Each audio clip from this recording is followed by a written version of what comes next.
Hello everyone and welcome back to the NECC. It's well and truly back, isn't it? It's the fall semester and we got some Rocket League on this beautiful Friday as we look to head into the weekend with lots of smiles on our faces, no doubt. I'm Relic, I'm joined by Gega, and of course we got the wonderful Reef on production today. And first of all, how are you this wonderful, I guess it's evening for me, it's probably more afternoon for you, right?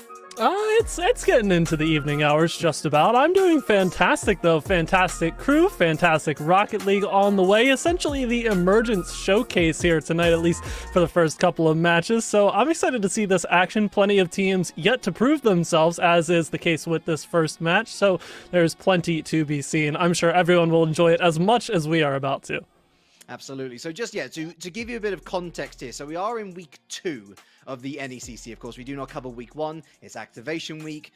Crazy things happen. But for our first matchup, we are indeed going to be seeing the first games that these two teams are going to be playing. You can see our schedule over that way. There we go. It's over there. You can read it for yourself. And first up on the docket, we're going to be taking a little look at New Mexico Institute of Mining and Technology, red team, up against the University of California, Santa Barbara, a blue team. You've mentioned emergence. So obviously we have different divisions here that we're looking at in the NECC. Emergence, what does it mean? Where does it sit in the total context of our leagues here?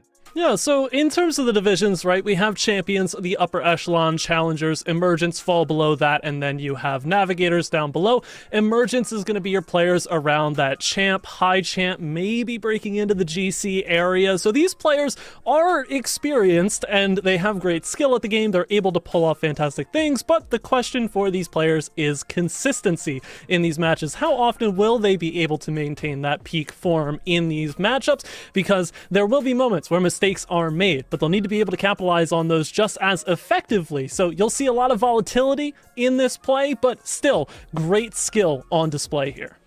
As someone who reached champ and then very much just topped out there, trust me, I know exactly what you mean on that one. It's a real rough one, and it really does mean that going back to basics and making sure that your fundamentals on your passing success rate, on your rotational ability, on making sure that your communication is strong as well. It is more important here than ever. You know, we can look at Rocket League Championship Series, so on. You can get away with some really awesome individual stuff, and we might very well see that today from this potential list of players. Now, we've got to, obviously have a little look, and these rosters are going to be bigger than just the basic 3 that you might expect. Of course, people are busy. Right? People are busy. This is especially students, right? A lot of work on their plate. But these are the 3 players that have been selected from those bigger rosters to take part today. So for the NMT Mines, we got Just Man, Dreadful Monkey, and Call Me Flux. All mechanical engineers, but are the mechanics going to transfer into the game? We'll have to see. 4 out of the 6 players on this 6-person roster are mechanical engineering majors, so they've hopefully got something going for them, and we'll see how much Dreadful Monkey brings that seniorship into a leadership role here on this team. But if we take a look at the University of California, Santa Barbara blue side of things, you have got O'Malley, Roasty Toasty, and Vardy as the players on the pitch for that squad. Guy Vet, the sub, on the side, waiting in the wings. This squad had a bye in week 1, so they have not even played their NECC match just yet. First test here against NMT Red, and definitely looking to prove themselves here. Applied math and data science degrees. I'll tell you what, I'd want to be a part of those VOD reviews because that sounds like one of the most analytical experiences you could ever get into. I realize that I'm British. I've got to bring the Jamie Vardy's having a party meme to this, right? But we'll wait and see, of course. Got to score some goals first or make some massive saves before we bestow that meme onto you. Also want to give a shout out to Flux, of course, from Roswell, famous for the alien crash landing in 1940. Hey, look, I'm James T. My real name is James T. Kirk. I want sci-fi stuff to happen more than anyone, believe me. But yeah, awesome to see a mixture as well of experience in terms of studies, right from from junior up to freshman, sophomore, whatever. There's a bunch of different age groups here, of course, as well. It's all collegiate stuff, sure. But really what we're looking for, Galgan, is the experience in-game. We know that all these teams, some of them might not have coaches, some of them might have coaches, some might have leaders, some might just have some spirited youngsters looking to make their way in this scene. So really, is it playing your heart out, or are the nerves to get into in first in this best of 5. We'll see variety on the pitch, but you mentioned also variety in the schools, what these players bring and what they are able to provide. Series underway here, best of 5 week 2 as we let up this one. Both teams looking to come out to a quick start, and it is Dreadful Monkey, the senior on the squad. NMT Red, they waste very little time with the first goal here. Nice touch out of the corner, a very easy finish at the top of the box. It's a really nice pick off the side wall, isn't it? And able to evade that last defender. Again, nice. We're seeing a lot of Honda Civics. I'm really interested to see whether this is the new Meta or something. But anyway, it's an early goal, something to settle those potential early nerves, as Vardy's going to miss this one, and that is the most egregious looking Honda Civic I think I've ever seen in my life. It's not Christmas yet, mate, but Baba Good's going to get plenty of presents from this one. That's a tie game. The Civics are all over it here, and my goodness, what an effort there. Just gets all the defenders caught up in the corner, staring at the ball. They don't know which way to turn their wheels before they've even figured it out. The ball's in the back of the net, so just like that, we are tied. We see the result again of this chaotic sequence. One miss is not the end of the world, because that mistake needs to be capitalized on, and if it's not, well, you've got a counterattack waiting in the wings to punch you in the gut. And it goes right back to what you were saying. It's all about that consistency, and not necessarily down the threatening side of the pitch, but rather in your own goal, in your own half. You need to make sure that you lock down that defense, and that's where the rotations and the communication are going to become most key. And miscommunication there, it's a double commit. And through the wall, O'Malley and Babab gonna go for this. They're going to try and get the dunk here. Bit of a trepidatious angle, however. They're not going to see any success from this one, as another 50 goes neutral into the midfield. Midfield control necessary here, but NMT Red let it come all the way down. Vardy pushing for more to the sidewall, and O'Malley takes to the skies yet again. Good consistent hold here from UCSB Blue, looking for more off the sidewall. Dreadful Monkey looks for the center, but nobody's really there to receive it. Second person in rotation, gotta be in a crucial position, but it may not matter. Quick shot, saved by the crossbar. Flux with a nice pop-up. Dreadful Monkey for the punch home, and talk about shot placement. NMT, what a way to get back out in front. Yeah, this is all about Flux here. That's a decent enough clearance off to the side, but Flux in the right place at the right time. Doesn't go for a quick shot, sets up that lovely little drop down from Dreadful Monkey. Just a really nice punishment of the defense there of USCB Blue, and NMT Red therefore take the lead once again. Always have to be careful on those defensive sequences, not to get locked up on the goal line, caught looking where you shouldn't be. But Dreadful Monkey has already opened up so much for this NMT side. What more can he do? Sets this one up, crossbar close to the post, saved away a little haphazardly, so Flux will come through for more. Trying to work out of the corners here. NMT finding limited success, but if it ain't broke, they should not fix it just yet. Vardy going back the other way, though, and you see that corner strike bearing its fangs on the other side of the pitch. So lethal on both sides. These teams know that it's a little bit of a weak spot if they can get the possession in their favor. Big challenge there to see it away. Yeah, we've got two very different styles of team here. We've got one with very opportunistic style of play in the final third. We've got one which is more than happy to just try and build up the play. Once they've reached that midfield line, it's going to fall back to the orange team once again. Oh, nice turn around the corner. How about that for an assist? 2-2. Very sneaky play here. You can see the touch to the sideball is a little bit made out of desperation and not expecting that redirect to come through there. Defender caught out 2-on-1. Very advantageous position for the attackers. They take full advantage of the situation. And hey, we're not even halfway through the first game in this series. Tied up yet again. These teams going punch for punch back and forth as UCSB nearly opens things up. Vardy now midfield looking for more, but no redirect magic to be found on this play. We get a clear back and a bit more neutral game. Dreadful Monkey. Nice off the backboard, miss off the backboard. Here they come. No, that's a miss, and there's a little bit of a slowdown here in the MET offense, tripping over each other. UCSB Blue getting away with it. It's a lot of letters in the acronym, of course. Maybe we should look to just call them Santa Barbara, perhaps. It's O'Malley now with the pop-up. Maybe looking to just suss out the on-rushing attacker there. Does so. The flick away with limited boost. Nice. Here's Vardy again. Misses that shot, however. So does the defender too. As it heads to the midfield line, it's a challenge from Bad, not good. But here's Dreadful Monkey again. Nice infield pass, but a nice read here from O'Malley. The clearance is strong. The clearance is true. The clearance is on target. And the blue team, who are the orange team, they have the lead. Fantastic connection here as well from O'Malley. We talk about the sideball touches in the emergence division so much and how they need to be controlled. Far too often can they be a quick possession exchange to the opposing side. But if you're able to get a touch like O'Malley there, redirecting it effortlessly on target immediately, right off the rip, you don't give the defense time to respond. You find the goal, and Santa Barbara take the lead here with 90 seconds to go. Oh, and I like this from Bad Not Good as well. You can see if you are a little bit more panicky, you might try and go for the shot, but instead, just trying to play keep away. That's essentially what they're doing, and whilst they have this 1-goal lead, it's a little bit tedious, but you can hold on, especially with only 70 seconds left. This is something that NMT, of course, are going to try and reverse, but as they've gotten into this game, Santa Barbara looking better and better as the seconds go by. They're looking more efficient on offense. They're also looking more aggressive. They've gone for some midfield bumps and trying to drive this ball into the deep zone. O'Malley's waiting in the midfield just to keep this possession alive. Less than 60 to go, and it's Bad now out of the corner to be responded by Flux, but it's right into the hands of Vardy. They keep on pushing every single time Santa Barbara have a touch on the ball to respond from New Mexico's attempt to clear the zone, as this unsuccessful centering attempt is going to be pushed 1-2, connecting all the way down. It's on target immediately, and Flux has to tap it away. They're forced back against the wall here in NMT, and they've got less than 30 to figure it out.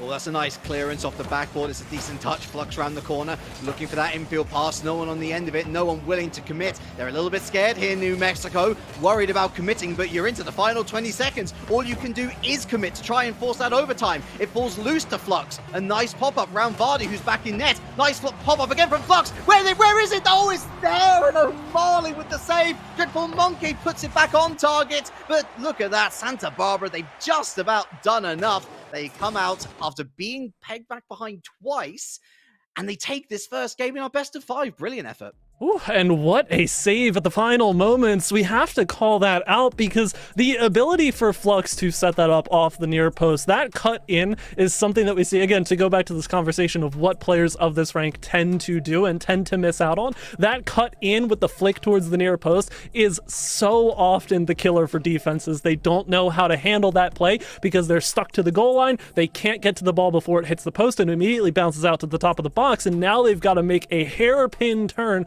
just to try and get in front of it. Fortunately, they had a defender right in front of the net to block it away in time, but that was insanely close. Flux had the right idea. You wanted someone to be a little bit closer to punch home that shot, but that's all in hindsight. You've got to move on to game 2 now. We know at the end of the day, it was a close game. It can be flipped in the result, but you want a bit of an earlier start there to try and secure yourself a win before you get to the closing moments.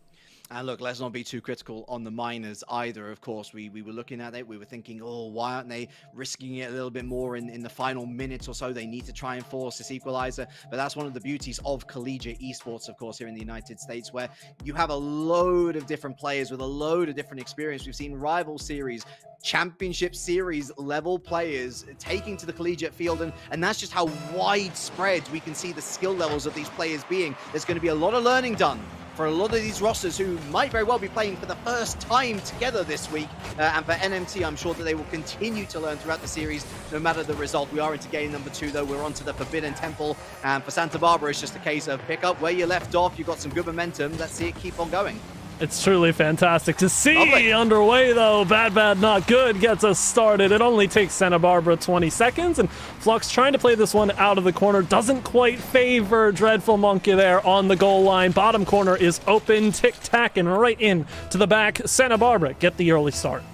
Yeah, and with his name, you'd imagine it would be a bad shot, and finally a good shot. At the first time of asking, getting that on target, a difficult shot to make as well, just slipping it right between the post and where that final defender lay. So ultimately a great start, continue that momentum is exactly what I was certainly asking for. Santa Barbara, they're going to be settled down, and more doubts to answer here for New Mexico as Bad Not Good. Nice little pinch into the ground there, forces Flux wide, forces a teammate of Vardy wide, of course, as well. Over the top of O'Malley as Flux is going to lose out to Bad Not Good here. And really, I'm just a little bit worried about New Mexico at this stage. They look a little bit disparate in the midfield. Looks like they're running out of ideas. And Flux, oh, that was a big mistake. And it is going to be punished. That's a 0-0 lead.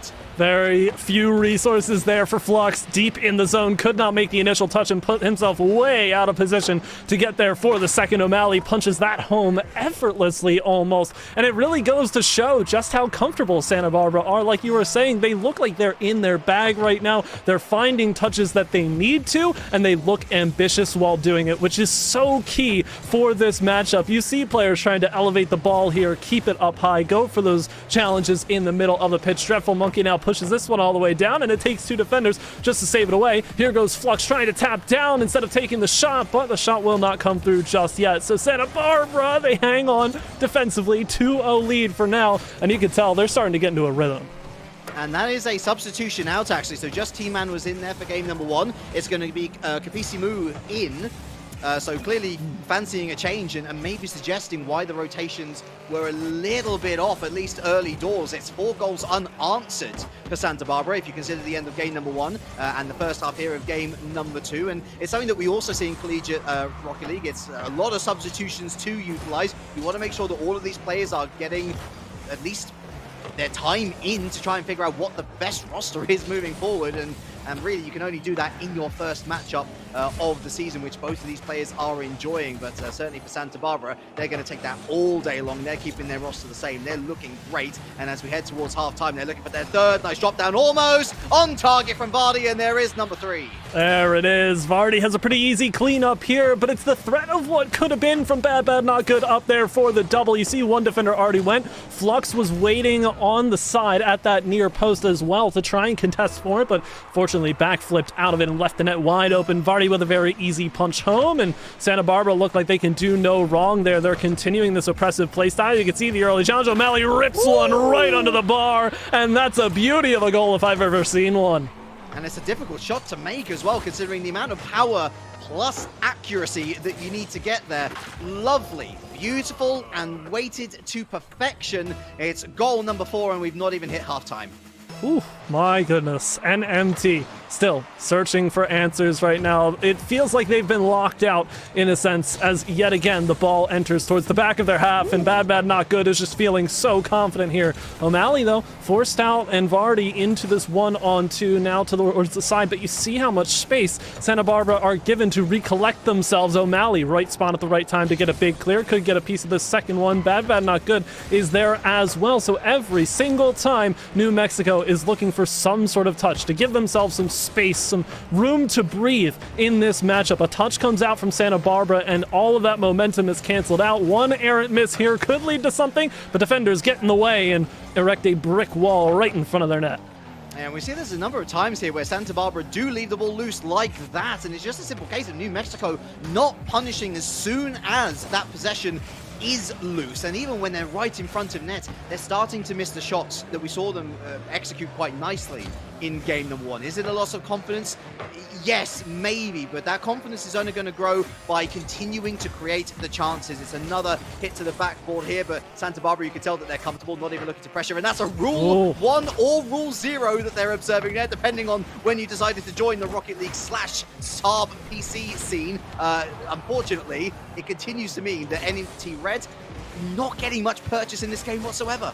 Yeah, this is something that you don't exactly expect to see once you climb a little higher in the ranks. I mean, it's got the meme potential, right, for players to hold on to it. You've got to respect the players for at least sticking with it, committed to it. It's a de facto 2-on-2. O'Malley wants to end it, but the crossbar denies. Bad Bad Not Good is up for the follow-up. Will the save come out? No, not in time. Defender not quite in the general area. Bad Bad Not Good ends the rule 1 or 0 and gets the 5th goal.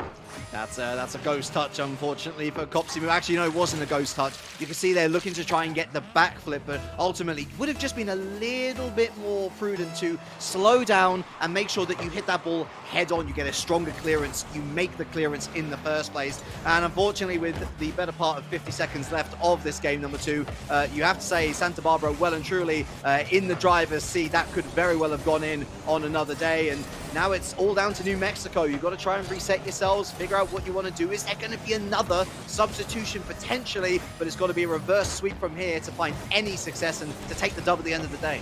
30 seconds remaining. Dreadful Monkey tries to get things started. Capissimo's up for this as well, but not quite in the general area well enough. Flux tries to get this one centered up off the sidewall again, and it's popped up. They have a general understanding here of some offensive pressure, but unable to retain it for the time being. And yes, it does look like the time will wind down. Not sure if New Mexico has one in them here. You start to ask questions about that substitution. You mentioned Dreadful Monkey now pops this up, but Capissimo can't get over to it in time. And the time does expire with a clean sheet against New Mexico. So yeah, we go into game 3 thinking, will there be another substitution? Are they just going to try and chalk this one up to experience? It is the first matchup for New Mexico here, so there's not a whole lot of pressure against them, but Santa Barbara are certainly not giving them the time of day in this matchup. They want to get out of here with a very quick 3-0. Yeah, if game 1 was the proposal, then game 2 was most certainly the product in full action. So impressed with everything that they were doing in defense, in the midfield, with possession, and ultimately with the shots that they were putting away. Every facet of their game was improved. Now, was this down to a bit of unsettling amongst the roster for New Mexico? That is certainly a question that they're going to be asking themselves, whether they should go back to their game 1 roster. I am surprised that they changed things up so early, especially when, look, I know you want to blood in new players, but you also want to start getting some momentum for yourself this early in the season. You want to get that first win on the board. So we might very well see a return to the game 1 roster. We might see Just T-Man back in, but you never know. We might also see the final of the roster. We've got who else have we got? We've got Ben Toha and we've got Jada 4 as well. So actually we've got 2 players that might see themselves put in. It depends how they want to approach this, but I hope they approach it with the same bombastic nature that they came out of game 1 with, or came into game 1 with, I should say. It certainly provided a lot of great success. I assume they've got some strategy about it here, and we see Dreadful Monkey and Capissimo and Flux all out here. So no changes from game number 2 for this specific match. It could come down to availability, but hey, that's a lot of speculation. What matters most is what's happening on the pitch right here and right now, and it's Santa Barbara with another early possession here in game 3. This one leaks out to the near post, but Dreadful Monkey is there for a quick touch away, but you can see Santa Barbara, they've wasted no time getting the party started. Waterfall down, the first one to it, sends it into the crossbar there. Bad, not good, close, but O'Malley comes through, and look at this, shot after shot, opportunity, that one a bit too slow, and finally an avenue out. New Mexico hits the open net courtesy of Dreadful Monkey, and they've got the early lead. Task number 1, ticked off. You didn't concede a goal in the first 30 seconds. Task number 2, score a goal yourselves. Ticked off in the first 30 seconds. Really nice punishment of that overcommitment there.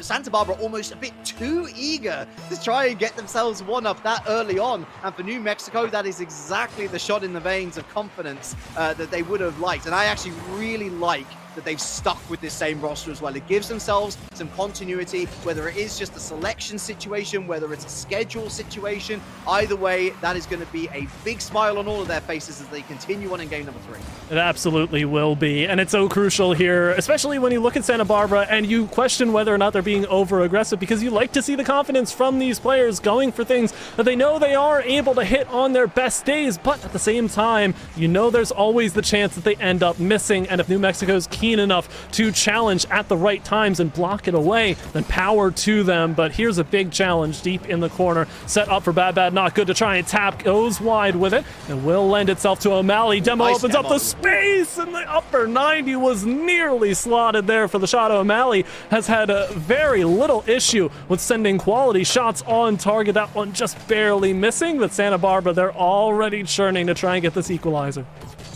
Flux, the luckiest player in the stadium there, I think, there. Pre-flip to manage to make the save ultimately in the end. Santa Barbara coming out with the demos as well. Really like this switch up as Flux is going to be back in town to make this save as well. Round the corner as Santa Barbara continue to ramp up the pressure. Here's O'Malley, calls off his teammate. Really nice pass in, and oh, no.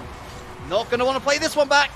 Oh, dear. Definitely going to want to close your eyes, but not if you're O'Malley here. Honestly, so far has been my standout player for Santa Barbara. Just the ability to set up so many plays from the sidewall. Again, going back to this conversation of what these players want to be doing with the ball is having those reads, those projections of where the ball is going to end up on lock. That's a solid opportunity, but the redirect's not quite there. Kept alive by Capissimo in the corner, and now New Mexico have a chance to try and get back out into the lead. They've certainly got a better shake than in the previous games. It feels like this time around, a bit more reminiscent of the first game of the series, but something in the air feels a little different. New Mexico are getting pretty level chances here with Santa Barbara, very much so in comparison to game 2.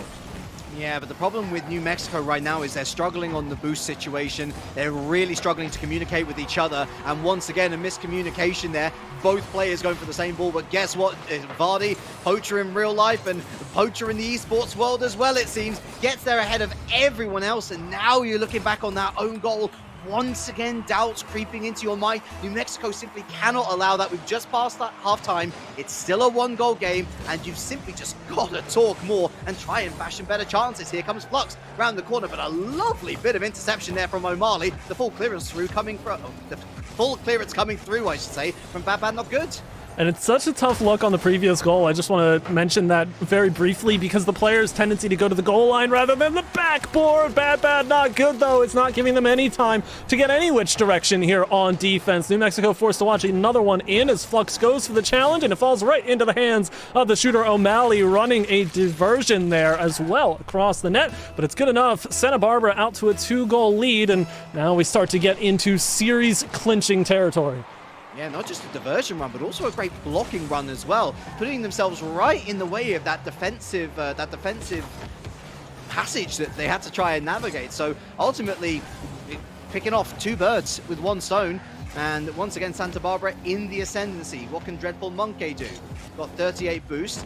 Difficult read. Decides to go for the fake. It's nice enough, but there's his 2 teammates waiting, looking for something more. And once again, a strong clearance means that Santa Barbara is going to find themselves in the blue half of the field. And it's O'Malley once again getting things started. The demo as well sets it up, and Vardy shoots. Flux, nice jump to see it away, but who's got the follow-up here? As now it's passed around in the air between players. O'Malley double off the back wall, tried to set up Bad Not Good, but it's sent right into the defender. Lobbed here, and Vardy looking for more, but can't quite find it. So New Mexico have found their breakout. Flux breaks through in the corner, centering pass, but nobody's there for the shot. You want somebody there to punch that home. Capissimo finally comes through to center things up, and just as New Mexico get their good looks here, they're forced to back up, recognize a bit more space, but Capissimo now up there for yet another redirect, and not enough sauce on that one. 60 seconds remaining. It's Bad Not Good to connect another clear down and look for a 4th. Finds it. Flux left looking at that one fall into the net. You hate to see it, but it feels like a Season 5 RLCS throwback at the moment with 2 anchor-style players and 1 single striker. That's not how the current meta works. It really rewards that passive aggression almost, ready to latch onto something no matter how small the opportunity. You've got to give Santa Barbara a lot of credit. Since that first mistake, they have not looked back, and NMT looking to try and right some wrongs as well. That's a shot, but well met by Vardy in the defense. They've got a 3-goal lead. They can afford to sit back.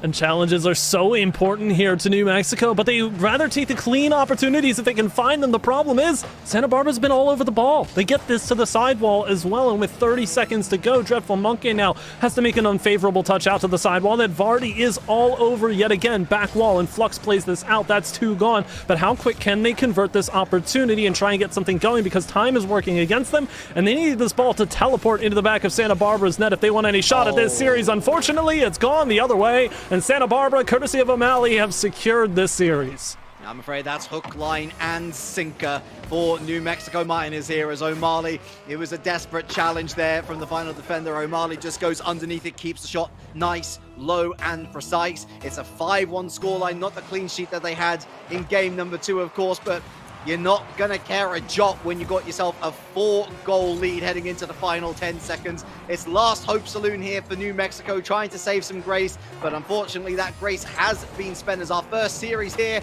of the NECC Full Split broadcasts comes to a close. It is Santa Barbara coming out on top with a 3-0 victory. Very convincing in the end, despite a shaky start in game number 1. Indeed. All the grace had been spent. The Civics are now parked and waiting to be refueled, and Santa Barbara have taken quite the convincing victory there. New Mexico, I mean, they've got things to learn from this series, and that's the central theme of it all, right? Is learning and experience for these teams, especially with a 6-person roster. New Mexico as well, their week 1 matchup rescheduled to tomorrow against UAB White, so surely they will have things to think about going into that one. Quick turnaround for that matchup. Not necessarily one that I disliked from New Mexico coming into this, but certainly you'd like to see a bit more a bit more cooperation between the teammates in terms of that communication. It felt like far too often two players had the exact same idea of what to do, got caught up in each other's path, and that was all Santa Barbara needed to take the ball, run away with it, and get a goal for themselves. Yeah, which is so strange as well, considering that first half of game number 1, where I remember that lovely Flux pop-up to Dreadful Monkey. That felt like a really nice, orchestrated team goal where everyone was on the same page, and it just seemed like that page was ripped up. And now, again, there's a lot of this roster to try and go through and to figure out what works best, but they're not going to have much time until tomorrow, so decisions have to be made quick. And we're going to take a quick break. While we're at it, of course, I say a quick break. We're going to be waiting about 30 minutes, actually, until our next game, since all of these are lovely and scheduled. We're going to be heading into recess. But when we come back, we're going to be having a little look, once again, at the Emergence Division, but with North Central Technical College. They're going up against the Lincoln Land Community College Loggers. Another game that another match, I should say, that we're going to thoroughly enjoy. We hope that you will be there to see it after this.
Yeah, I see you running back into the room with your snacks because you were just about to miss the beginning of the second part here of the NECC week number 2. Good news, you're back just in time to join myself, Relic, then Galgan, and of course we've got the wonderful Reef on production today, and we've got ourselves our second series. If you have just joined us, by the way, welcome, lovely to have you. Our first series was a 3-0 sweep where we saw Santa Barbara take on New Mexico, and with great success as well. But now we turn our attention to North Central Technical College of Wisconsin. They're going up against the Lincoln Land Community College. They're also known as the Loggers. And once again, Galgan, we are into the Emergence Division, so looking at that champion to GC level gameplay. Indeed, we are. A lot of things to look for from these players. Again, you know, if you saw the first match, you got a good understanding of this. Players will be ambitious. They'll go for big plays. They may not always hit them, but it matters what you do after that. The follow-up, where your second man in the rotation is, all of those key principles of Rocket League are going to be crucial for these teams. And with both of these teams in our second matchup, both North Central Technical and Lincoln Land Community College at 1-0 and off of sweeps in their first matchups, surely they're going to be coming in with a lot of brimming confidence to this matchup. Nothing to disagree with there, certainly not from me. Let's take a little look at the players in a little bit more detail. Of course, once again, we see as a collegiate roster, they're going to have more than the 3 players that you see on the screen, but at least the starting lineups for NTC. First of all, we've got Cruz, we've got Nutmeg, and we've got Stank, we've got 2 sophomores and a freshman. Computer sports specialists, IT help desk. They are pretty good with computers, but are they going to be good once they are on that computer? Well, early suggestions from week number 1 suggests very much so. And let's take a little look at the Lincoln Land Loggers. What have we got here, Galvin? Well, unsurprisingly, we've got 2 computer science majors and a cybersecurity, so very similar across the rosters. Wonka, Dynanly Smitty, and Light round out the crew here for the Lincoln Land Loggers. So all of them, at least we know, if there are any technical difficulties over the series, they will be able to fix them very quickly. We will have very minimal delays, and this is obviously me jinxing our way into a 15-minute technical pause during this series, so I'm very excited for that. If Light isn't playing hard anchor, hard goalkeeper with a cybersecurity tag, I don't know what's gone wrong, to be honest. Maybe it'll be the security of scoring plenty of goals. We'll just have to wait and see. But of course, one thing that neither of these teams wants to enjoy is that first loss. And it will be their first game loss of the season as well. As you say, they come in with a lot of confidence. It can damage a bit of pride, can damage a bit of ego if they've had those hopes built up, only to then see them crashing to the floor in week number 2. They've got to keep mentally strong. And these divisions are ones where you could see a team going to 2-0 undefeated, but I feel like that's not as likely of an outcome. I think just off the general vibe of these teams, we could get a scrappier series that goes to 4, potentially 5. It all matters how that early start happens, though, because we know how crucial momentum is, as scary as that word can be for a team to feel that security with. Getting that early start, getting things going quickly in the series, game 1, game 2, trying to snowball that can have all of the massive implications that you want going further into the series, and can really pigeonhole your opponent into some tunnel vision like plays that just kind of lock them into the same sequences. They can't really break out, and just like that, the series is already over. And another thing that we are going to be watching out for as well are those signs of communications. Really, that was the big deciding factor between the last 2 teams that we saw, with Santa Barbara. A bit of a shaky start. They lose a couple of goals, but then they ride back into the game number 1, ultimately win game number 1, and they never really look back, only conceding 1 over the space of 2 games, and ultimately scoring 10 in the same space. So that's a really nice indication of, if you stay mentally strong, if you have that communication on top of that, even when the going gets tough, you, as the presumed tough, can get going as well. New Mexico really falling afoul of a couple of moments where they seem to just lack a bit of cohesion.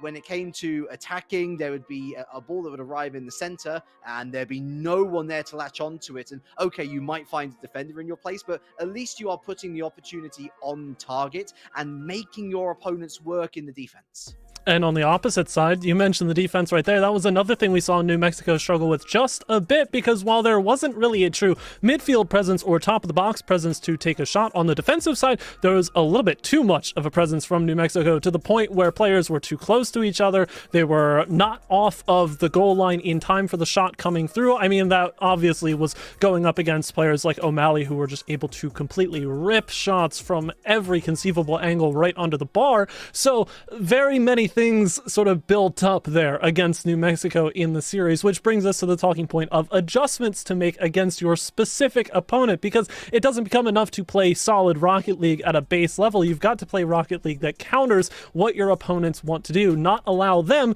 to play their game. Santa Barbara got comfortable against New Mexico. They ran away with the series. Whether either team gets comfortable in the same vein in this series, we'll have to see, but surely it will help propel them into a strong series, win or lose, as soon as they get into that comfort zone. Yeah, and it's worth furthering that point, Ray. We don't mean adjustments as in substitutions. If you want to be the very best in Rocket League, you've got to learn how to adjust on the fly, not just individually as a player, but as a team with that same roster. Perhaps one thing that New Mexico didn't really give themselves as a favor was switching up the roster after game one and having to take an entire 5 minutes to get used to that new player joining the equation. You know, sometimes you can still lose, but find yourself with a better chance of winning the following game just by sticking together. And we're not saying turtle up, we're not saying go ultra defensive, but what we are saying is look for those opportunities, because if there was one thing that Santa Barbara did very well, especially in game number one when they were limited on the opportunity front, is that when the shots arrived, they took them so well. They were able to have a really nice conversion percentage as well, and especially at this level where ground champs have gone over it before, they can be a bit inconsistent. It's why when those moments arrive, you've really got to take them, otherwise you are going to be punished. And on your point about substitutions, I'm almost a little bit surprised that not enough people really focus on that aspect of the substitution in terms of your own team's cohesion, because oftentimes when a substitution happens in Rocket League, you think, oh, we're throwing this oddball, this wild card onto the pitch, and they're going to bring something completely unexpected. But when Capissimo went on for Just T-Man in that previous series for New Mexico, Capissimo didn't have too amazing of an impact, I don't think, as an individual. It was still Dreadful Monkey and Flux who were initiating a lot of the chances, but the past is in the past. The present is the start of this series here between NTC Blue and Lincoln Land. We are underway, yet another best of 5 in the emergence, and we'll have to see what they hit us with in the early goings here. Oh, that was a nice early read as well, as only Smitty there watches brief. Got Wonka going down the other end, looking for that early goal. Going to be denied away, going to steal the 100 boost away as well. Here's only Smitty again. That was a really interesting 50. That could have gone anywhere. Wonka in field. Nice pass, but a miss there, unfortunate. Lovely, beautiful aggression coming out from the Lincoln Landloggers. Oh, but it's converted back the other way just as early, and that's a prime opportunity. Defender, a little bit of help to send it to the back. Stank has gotten NTC off the rip. The counter is quick. Beautiful placement on the clear. And the second touch, albeit a bit wide. A little help from your friend there deep in the box, and you've got the first goal. And that did feel like a massive amount of communication. We saw one beelining for the boost, and then the other two were just looking at each other like, are you going to deal with it? And that's a first warning sign for Lincoln Land. Gotta talk more and gotta deal with the problem before it arrives at your doorstep. It's another wayward touch here. Stank into the midfield. That's going to go high. Looking for the second touch. Here's Krugs, and that's going to be a lovely bit of defending at the near post. Stank, that's a massive free read, and ultimately going to come to nothing. Again, ambitious here. You've got to give it some credit, but you know those misses are going to come out. Now we push back down the other way as centering pass, opportunity, finisher, anybody there? Shot not coming through. There's a couple of misses now. The one and only Smitty looking for more, but unable to. And here goes Stank up for yet another one, trying to set from the backboard as continue to churn and turn for this opportunity. Getting some really quick conversions. Double up on that one, so nobody will be able to take the shot immediately. Lights in the general area, but Stank will clear aside. And NTC Blue, they are able to hold off for now. Infield and almost straight towards the net, if not for light. Down and into NTC hands once again. Loose possession, not really great clearances coming out from the Loggers here as Light looks to slow things down. Nice pop here into the midfield, but again the defense holds strong. There's Krugs downfield, and that's not really going as inward as they would have liked. A demo onto Sank is going to cancel out the attack. Back in the corner, stuck again. Very neutral here. Both teams looking for the way in. Demos could be the answer as this one back and forth, ping-ponging through the middle of the pitch. Stank now waiting patiently for this one. A little too much as Smitty will come through and force things through the corner. Follow-up opportunity to the back wall. 1, 2, 3, but Light can't get it on target, and it's caught up in the rotation of his own teammate there to get another shot off. Midfield hold by Smitty, so Lincoln Land stay relevant on this offensive opportunity, but they're looking for that sense of efficiency. Their touches not quite getting to the target fast enough, and they're forced to retreat. I wouldn't have called it a rotation. It was just plain getting in the way out of spite, almost, it looked like. What a great opportunity spurned. And that opportunity has now turned into a counterattack that Krugs has put away. The Lincoln Land Loggers, they are currently architects of their own downfall. Lovely readjustment of the car, by the way, from Krugs. Don't get me wrong. Really nice goal. But again, 2 players in net. No one stepping up and taking responsibility. I'd rather want to see a double commit and make the block happen in the first place than see what ultimately happened, which is 2 players marooned on the ground and a two-goal lead opening up. 100%. It's an issue that plagues these players time and time again, is not getting their wheels off the goal line in time, and it bites them there. 2-0 lead for NTC Blue. They look to try and advance it here. They can get the ball clear. A couple of misses in the middle of the field. It will be left to Smitty to try and take, but goes slowly, gets demoed for his efforts. That ball goes by the wayside, cleared all the way down, and Smitty now is first in line for defending this opportunity on the back wall. Counter not quite on target just yet. Sent back, finish there for Light into the bar, and close shave, but does get it. Lincoln Land pull within 1. It's a head-in-hands moment, and Stank, it's just a misread.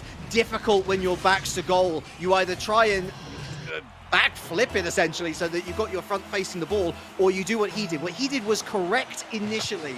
It's just not enough boost in the tank, potentially. Maybe a little bit of nerves, maybe a miscalculation, and Lincoln Land Loggers, they have a lifeline. Indeed they do. Closing in on 90 seconds, though, still early on in both the series and the game in theory here, but as we continue on, that is a very nice connection in the middle of the field. Top corner, just wide. Wonka forced to retreat now. Nutmeg's moving quickly with this one, gets the demo to secure it, and all that effort for not NTC. Get a quick counter, and a 2-goal lead resumed. Honestly, best shot of the entire game, given how close that eventually went in. Lovely blocking run from Nutmeg as well, destroying that last defender before there was any hope of scoring defending the ball away, sorry. A 3rd goal scored for NTC. And with 80 seconds left, still some time here for the Lincoln Land Loggers to continue their upward trajectory, certainly looking a lot better as this game number 1 edges on. Light is looking back and sees his teammate there to defend. A nice clearance from Smitty, but met in the midfield line by Krugs. Over to Nutmeg. Nice demo as well. There's only 2 in the defense. Make that 1 as the move up field has not been punished. Here comes Stank again. Nice block. And time is whittling down. North Central looking good. Yeah, the North Central Timberwolves doing a really good job of being aggressive, high up on the play. Lincoln Land, though, trying to respond from the middle of the field now. Goes Wonka after the 2 teammates tried their hands at the target. Smitty up for this one, but the challenge is a very tall clear all the way down, forcing them again. Already pre-jumped here as Wonka. Awkward position. Will have to come down, and Smitty can't block that one either. The chaos is sent wide of the far corner, however, and a little light at the end of the Lincoln Land tunnel here if they can try and find a second quickly. Loggers know that should have been 4-1. That was your final warning. And a feels bad side flip from Wonka. Going to be able to get the challenge in here at the midfield line. Misses the 100 boost as well. Really just a cacophony of poor timed events here. Wins the challenge, but doesn't win anything over the defense in its entirety. North Central, consider me impressed. Not an easy game 1 to navigate, but a game 1 that you have navigated nonetheless. They take the lead in the series 1-0.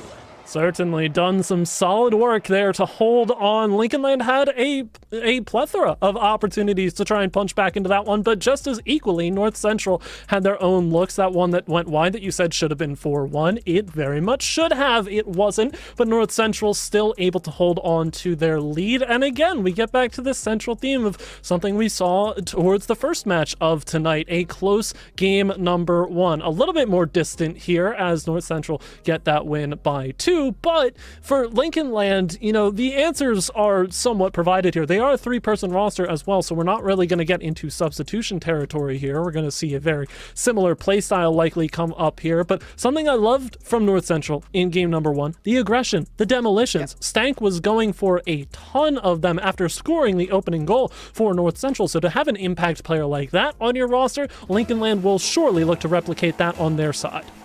Distant in scoreline, but I don't think as distant in performance, because what we saw from that New Mexico series was New Mexico start great, but then continue to trail away as the game went on, whereas we really saw Lincoln Land have their best opportunities later in the game, even if it was at the cost of a leaky defense, more so than what we saw in the first 2 minutes of that particular one. So really it's an open playing field for game number 2. I think Lincoln Land with a lot of positives to take away from it, no less getting at the very least 1 goal pass, but here's another one of those demos, this time coming through from Nutmeg, and the NTC attacking rotation starting to get into the groove. A lovely clearance coming through here as Wonka is forced to chase over. Stank Light is also chased, attempted bump on the goalkeeper here, but Stank is going to be able to use that wave dash to get away, ends up with Krug. Oh, this is a little bit fortuitous for NTC Blue, but a big worksman-like clearance is going to help Lincoln Land out. I'm loving the looks from Lincoln Land. There it is. Light finishes at the near post. You felt it coming. They had so much going for them here in the early minute. And Light, that is a beautiful touch to beat 2 defenders racing in there as Krugs and can't get there in time.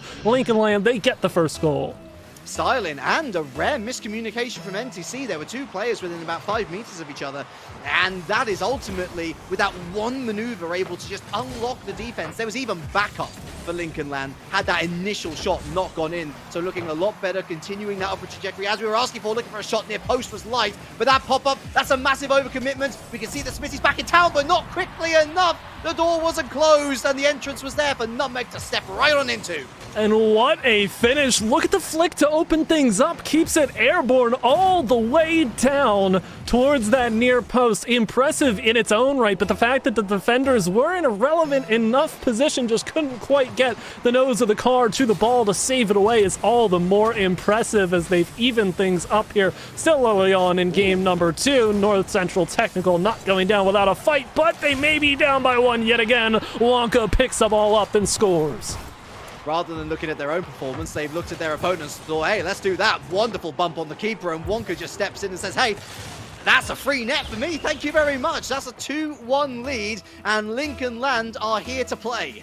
I mentioned demos and the physical play. It doesn't have to just be demos. Even just rotating through the goal line, which we've seen Lincoln Land do time and time again here in game number 2, has proven to be very effective. Even if they're not finding the demos or the bumps that they're looking for, they're at least forcing North Central's defensive side to stagger themselves a little bit. Now this one towards the near post, a little tricky, but Light takes away. Krugs is in the area for a relevant challenge and has plenty of boost to play with. Beats the second defender, just trying to free play this ball through. And Stank now in the corner trying to generate some more, but they get locked up, and that'll be it for North Central's push. They'll be forced to retreat with just about 3 to go. You can see Wonka trying to bump people off the goal line, but not to be. Yeah, the slicer going wide, unfortunately, as we see another NTC attack formulate. But Smitty there, the Nutmeg challenge, going to actually win out here, as that's a bit of a wayward touch. That's not great for the Orange. Stank, that's going to go to the backboard, but a bit too much mustard on that, really, not helping his teammates. Here's Krugs to reset the attack. Wonka meets it. There's Nutmeg to reset the attack. Light meets it, Smitty meets it. Ultimately a double commit, but gets the job done. Krug's back on the scene, looking to go through the corner. Up, and a not so great touch either means that once again Lincoln Land clear their lines. And it's Wonka in a prime position to get this clear started. Light will take over, and that's a bit of a misplay there. That will leave the ball open, but Lincoln Land looking to rectify the wrongs committed there. Smitty forced in the midfield for an awkward challenge. And Nutmeg now, it's chaos. Absolutely that ensues. Light out of the corner, can't quite find it. Open space though, and Stank will take over. Gets under 1. Last defender there is Wonka. We're back the other way. Quick counter, bottom corner. The finish not there on the self-pinch.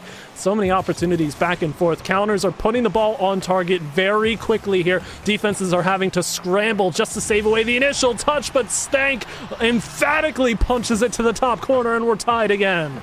You could see that the call-off was there. You could see that the call-off was there for Smitty to just go for it, but Stank, with a very narrow window to work with, smashes that ball right through it, finds a tie game. Rotations they're out the window. You can tell that the gamer faces are most certainly on. Everyone concentrating, looking to win this game on their own. And as we head into the final 2 minutes, an own goal is not what you want to see. Lincoln Land is starting to slip away, but look at this, it slipped out of Stanks' hands, and Light wins the challenge, but unfortunately the ball ricochets too high. Oh, the nerves maybe starting to cook here for both sides. Smitty goes for a challenge to the back wall, won pretty decisively, but Krugs is already up in the air. Second touch imminent, doesn't quite get around for a flip reset, unable to, so now Nutmeg forced back. Light will try to cut this one in, and does to Smitty, but can't take the shot. Now the follow-up from Wonka is right over the defense, and the chaos, again, they had the set play, it fell through, but Wonka pushed up regardless. It's a bold strategy, and it pays off.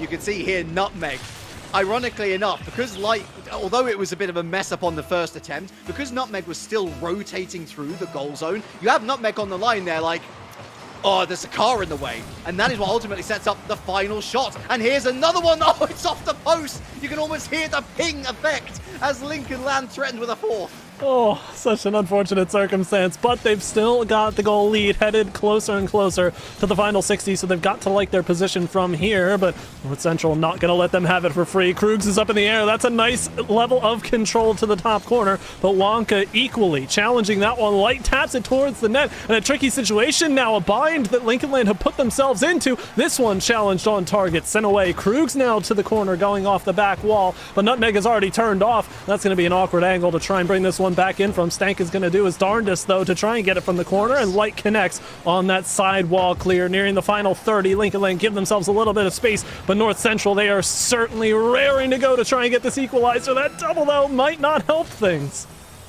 Smitty looking for that light touch, gonna miss. Cruz finds it, wins the second challenge. Wonka in, looking for the back pass, I think. Very bizarre play here as they throw it back to Stank. Are they going to pick up this 100 boost? Maybe. Stank has nothing in the tank to work with. Goes for the little flick. Here's Cruz as well. Cars flying to the floor and flying into the ball, but two of Lincoln Land. It was plenty enough. Nutmeg back the other way, looking for this equalizer. There is a chance here, but Wonka takes it round the world and away from danger. It's still going to be loose here. Still going to be lurking. NTC Blue. Stank, nice touch back. It's Nutmeg. Finds two in the way. It's up above the bar. Here comes Cruz. Up it goes again. Through the wall, got a bit of boost, has that flick on, Stank, and again, great defense from Lincoln Land. Nutmeg doesn't keep it up, just a little bit early on that jump.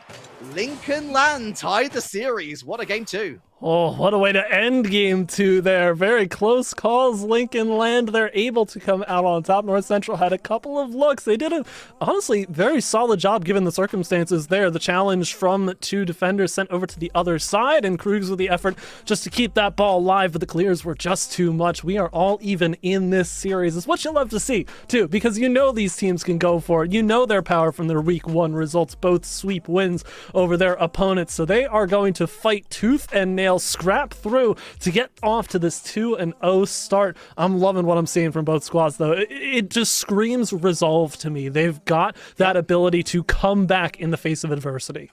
And it was two games of two sides making mistakes, really. You look at the Loggers, more mistakes in game number one, they lose that one. NTC, more mistakes in game number two, they lose that one. And so really the objective for both of these sides is so clear. There's a lot of clarity. You've got to erase as many mistakes as possible and continue that strong communication. NTC, yes, they were closer to winning, or to at least tying game number two, to taking it to overtime, and they shouldn't be too worried at this particular stage. But now the Loggers have found some momentum themselves. It's that keyword once again. I love to bring it up, but really the Loggers have worked on that between games. They've adapted, another major talking point before this game, before this series. And going into game number three, really, this does feel like a bit of a crucial one. It feels like a bit of a stick on the camel's back situation. 5 more minutes on the clock. Who's going to take advantage? 100%. It feels like the series decider, even though we've still got more to play after, as, again, that word, momentum. I'm not sure really who has the decisive amount at this point in time, because North Central, I mean, they're certainly going for as many demos as they can with the speed they've got. You'd think it would be on their side, but this one a little awkward. Krugs trying to take a shot, blocked by Light. Follow up here is a softer touch as Nutmeg goes for control. Awkward play here, but a demo at the middle of the field may just help help North Central keep this play alive. Possession, though, wrestled out of the hands of Krugs. There will be Light over to the sidewall. Both of these teams really starting to go towards the avenue of setting each other up, but look at Krugs. It's yet another double demolition. We're still within the first minute. I believe Lincoln Land players have been demoed at least 5 times. That was a real power play, and they didn't capitalize on it. You have a 2v1 scenario. You do not go for the shot, you go for the pass. It's unselfish. It's against your very nature as a Rocket League player, but it's something that you have to do nonetheless. They are not going to be punished for it. Lincoln Land will not take the lead on the rebuttal. It will indeed be NTC with first blood here. Simple ball off the backboard, double commit, both miss, and on target, Nutmeg. And this is North Central opening up a very salty wound. I don't think they want it to close anytime soon. I don't expect them to get any less aggressive despite holding the lead. And for Lincoln Land, the response then becomes, how are they going to be able to scrap out these opportunities themselves? Because you look at that picked off there before you even get to the middle of the field. Now Nutmeg has sent it back to the back wall. 1-2, and the third is there. Touch not quite connecting, but Nutmeg's in a relevant enough spot to at least make contact and delay the pushback from Lincoln Land. You can see it just hits the top of the box with nobody there to finish things off. So Lincoln Land, now they're being forced really and well truly back against the wall. Light, though, wins a nice 50 out here cleanly towards the middle of the field, but no help to be seen. Nutmeg will carry back, and North Central Technical looking very strong here in the opening moments of Game 3. Big clear downtown. Here's Krugs on the backboard through the corner, looking to try and suss out Light. Does so. Beautiful. And picks up the boost. Over 2. Really nice individual play here from Krugs. Can he go all the way? It's off the backboard. Light misses. There's a second follow-up, and it's unfortunately a stumble over 2 players. And the follow-up shot after that ends up going wide. Lincoln Land, they get away with it here as NTC Blue threaten again, moving forward. Here's Wonka, finds Light, shot on target, and oh, what a massive clutch save off the line. Krugs away, and NTC Blue survive. Huge movement there to the bottom corner, digging for that one. Now a soft lob may just be it, but Nutmeg launches it the other way, looking for the solo effort to tap it home. Bottom corner is not their friend. And now demoed out, Wonka trying to clear some space, the avenue for Light to try and get it through. Back wall, but too heavy-handed there for the finisher in Smitty. And now over the top, caught looking. Nutmeg, powerful as always. North Central up by 2. It's not Christmas yet, but I'm feeling some Nutmeg right now, drinking that opportunity up and spitting out a goal to take that 2-0 lead. Lincoln Land really struggling to get any purchase whatsoever, not just in the midfield, but in their own third as well. NTC Blue ruling the roost, and Lincoln Land, their opportunities are a premium. I don't think Nutmeg realize just how good that opportunities are. They keep on coming their way. Absolutely. And again, here we have Stank going to the back wall. This space afforded to North Central in the middle of the field. Lincoln Land, again, they're being forced into these very awkward situations. They want to impose their will, but all of these touches are against it as Krugs not up in time for this save. Light gets away with a banger of a shot from the middle of the field. Side wall reads. Everybody so crucial here, and Light makes perfect use of it. Lion's share of 2 minutes left. That's a good time to score. Now can you find another? Lincoln Land got back into game number 1, albeit didn't win it, and then carried that momentum forward. Are we going to see a similar story here through games 3 and 4? Well, here comes Nutmeg again, looking for that hat-trick, of course. Round the corner, a bit of a mistouch. Smitty with the block, but that's loose. There's Krugs looking for that double touch. Oh, and what a double touch it is! 3-1. What a way to finish here. You had Nutmeg, who already beat 2 defenders but couldn't get around to the ball. Stank is trying to run Light into the net there and does so successfully, and Krugs doing Krugs things off the back wall there. Perfect finish off to the side. Light was in the general area, but again, Stank was just running amok in the goal there, trying to be that nuisance, be that blocker, aggressive there. And you see Nutmeg over the top again. North Central, they're not allowing any quarter here for Lincoln Land. There was exactly 90 seconds left on the clock at kickoff. I fear this might get worse before it gets better for Lincoln Land, I should say, with the form that NTC finds themselves in. Krugs another interference run here. Continues to drive, actually, for Light here, who's unfortunately lost the ball, and that's a shot towards net, off the bar, follow-up, not going to arrive. Stank says first. Light again through the top of the box, looking for a rebuttal here, and they're not going to find it. Nutmeg in the way. Here's Nutmeg once again looking to drive forward. Not going to get underneath Smitty. Krug's in the way, though. They keep on finding body blockers. Light now, over to the corner, 40 seconds, they need a push to go through, but Stank has blocked yet again, another miss from the second person in rotation, and now Wonka forced to make a save away, double as well, just to get it gone, but it does so, 30 seconds, and it's Light yet again, beats one this time, but cleanly taken away from the ball. Wonka now to Light in the corner, this one trickling through, Wonka has an opportunity and has somehow won the challenge. You're saying there's a chance here, Lincoln Land within one.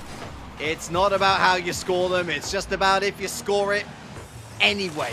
That is one of the most scuffed goals that you will see all day, nay, all season. But it doesn't matter how it's gone in. Lincoln Land have got that second goal. They've got 20 seconds to try and find another. Lose the kickoff. Big time, and Krug's almost punishes them. There's Nutmeg, that's a bit of a weak shot, gives up possession massively. Stank caught out of position, and there's the chase on. Wonka doesn't find the third because that angle just a bit too tight. NTC get back in place, and once again the attack reinitialized for Lincoln Land. Nice touch from Stank off the backboard. Wonka straight back into the danger zone. Up goes Light, up goes Nutmeg, round the corner. Smitty trying to keep this alive. It stays up for now, but has the boost run out? It hits the floor, and NTC just about get away with it. My goodness, a close ending to that one. Lincoln Land really has to check how much air has been pumped into that ball because it lost all of its momentum at that near post. Very difficult finish for that equalizer, but that was about the best look they had in those 20 seconds to get it gone. North Central Technical, great form for them in the beginning of this game, and it surely ensured them the victory because if they had not gotten out to that blazing start, you had to think that Lincoln Land would have been able to pull off some last-minute shenanigans a little more effectively. But what I really want to see from Lincoln Land here, very much so North Central in the beginning of that game, they were aggressive, they were forward on the play, and Lincoln Land was just waiting for any little bit of space to open up for them. I want to see them try and initiate these offensive plays in a similar way, because for North Central, it has been the likes of Nutmeg, the likes of Krug's going in with the ball seemingly uncontested, beating one defender and then getting a 50 with the second. That can get you so much space. So if they try and move that ball with a good amount of speed out of the defensive zone, there's a chance that they catch North Central on the back foot. This series has been all about the early game. NTC have a great start, they win game one. Lincoln Land have a great start, they win game two. Guess what? NTC have a fantastic start, they win game three. And so it's all about who gets that opening goal, who looks like they're in the ascendancy early doors. Certainly that's Lincoln Land. Well, is the prophecy about to repeat itself yet again? Certainly seems as though we're writing the script and flying by the seat of our pants. Light just launches this one far side. Unfortunate backflip on the defensive side of things, but Light has been the benefactor of a couple of unfortunate defensive missteps here from North Central Technical, so far be it from us to really come down on them hard for that. Lincoln Land out in front early. Krug sends another double, but Nutmeg has sent it wide for the finisher. That would have been, individually, two amazing goals, and to come away with nothing, it must feel a little harsh if you're an NTC supporter. Nutmeg, closed down by Light. Here's Krug stepping in. Nice demo on the back line. Oh, but Stanks and Krug get in each other's way, and there it goes on the counter-attack. Wonka. Stank gets back in time to block that away, but another double commit potentially going to actually fall quite kindly to Wonka. Got 100 boost as well. Closed down. Smitty caught out of position, gets it over to the other wall, doesn't have much boost. A little bit of a waste of time there. Maybe better going for the 100 boost. Picks it up in the middle anyway. They've still got a solid position here. Midfield line looks fairly solid for Lincoln Land. They've held onto it for the time being. Now Light sends another one on target. It's slow enough. Stank absolutely launches this one down the length, and Krug's trying to force a challenge. Now it's fallen to Nutmeg, looking for the pass. A selfless play, and it works out perfectly. Stank punches it home. Nobody home to really contest, and they get their goal. Where's Mr. Muscle? Because this play was clean. And unfortunately, you can see there Light. Why was he a little bit off to the edge, you might say? Why was he past the goal mouth? Well, got caught on the lip. We've all been there. We've all had it happen to us. And unfortunately, it's a Light wrong place, wrong time. You could say a fair scoreline, given that the Lincoln Land opening goal was down to a defensive error as well. The feels bad backflip. Either way, we've got 3 minutes 30, tie game, and Lincoln Land on the attack once more. It's, again, the crucial point of these ranks and of these players is to capitalize on the mistakes, send home those shots when you're given the opportunity to do so. Light has a lot of space to try and set this one up, but all of a sudden the defenders close the doors once it gets to the far side of the target. Now Krugs has gone all the way down the side wall, but to be blocked out, and now Stank with the follow-up, trying to send it, nearly sneaks through 2 defenders. Again, very grounded, gotta get them up and raring, ready to go, but a big clear comes out here, and you can see Light sitting up top, just waiting patiently for this one. Smitty with no boost, no problem, beats one defender on the back wall, centered up, but the shot is contested well enough, and North Central doing their best to hold on to the goal line defense. Lincoln Land pushing through, both of these teams eager to get out in front, and they've got very many chances to do so. That's a double aerial miss here. It's just left up to the last defender, gets enough on it. Wonka, nice. Slow it down. Don't give it away. Don't panic. The pure out clearance coming through from Light. Don't really need to worry about where it goes as long as it's away from the goal mouth, as long as you can find time to recharge those boost tanks. Wonka run out of boost, and that's going to be left to Stank to try and take it out of his own corner. What can you do from here now? You've got a defender there. 50 neutral. Oh, and what a fake from Nutmeg, but doesn't have much boost to work with here. Light bumps in out of the way, manages to get the player, not the ball, doesn't really matter, works out either way. Stank through the corner now. Nice early interception from Smitty, and again, Wonka clears the lines. Good work there. 2 attackers pushed up very far, less than 2 minutes to play, and Nutmeg has already forced this one all the way back to where it came from. This one trickles out, but Smitty somehow gets off of the back line and in the way enough to piece that ball out to the side. Another sidewall touch again. This is that giveaway that you cannot afford to be making. Nutmeg has turned this around to beat 2 instantly, but a clear comes out from Wonka to convert it, and Lincoln Land see their way out of a very precarious position, trying to convert this one into an offensive chance. Again off the sidewall, but picked up by Nutmeg. Stank now trying to send it back and bring this one out of the hands of Lincoln Land, but we seem to be playing a little bit of ping pong here in the closing moments of Game 4. Both teams looking for that decisive factor, and it's Krugs! No. Complete robbery of the defender. Oh my goodness. Light once again caught in that same area, and that's not the touch you want. That's the last first touch you want. And credit, NTC kept on going and going and going. The mistake was eventually going to arrive, and when it did, the shot was on target. They turned this game around. Now they're looking for the dagger into the heart. Krugs misses that double touch. Nutmeg does not follow up with a miss. He follows up with a successful shot on target, and all of a sudden, the Loggers are looking at bay. And the one thing I really like from that sequence for the Loggers is Wonka playing on the backboard, trying to anticipate where Krug's shot is going, because Krug has proven himself to be an aerial wizard here in this series. But unfortunately, when it goes off the back wall, everybody's got their eyes turned the wrong way, and the punch home comes through for the 3rd goal. North Central Technical, they're displaying a lot of prowess in their finishing opportunities here on offense, and now as Stank goes back towards the back wall, yet again another threatening opportunity, but good play there by Smitty to close it out early. 45 to go. They need this one on target, and they need it there fast, but Nutmeg has closed the door for now. MVP of the series, if this does indeed end now. But Smitty underneath, oh my word, what a save off the post! And Stank throws it up. Look, Nutmeg might very well be the MVP, but NTC, all 3 players, doing their due diligence on defense. Lovely bump there, but again, it's too wide. Lincoln Land can't do anything on the counter-attack. Nutmeg through the backboard, that's loose, and there's Stank to put the dagger in the heart. It's 4-1 NTC, and the series, no doubt.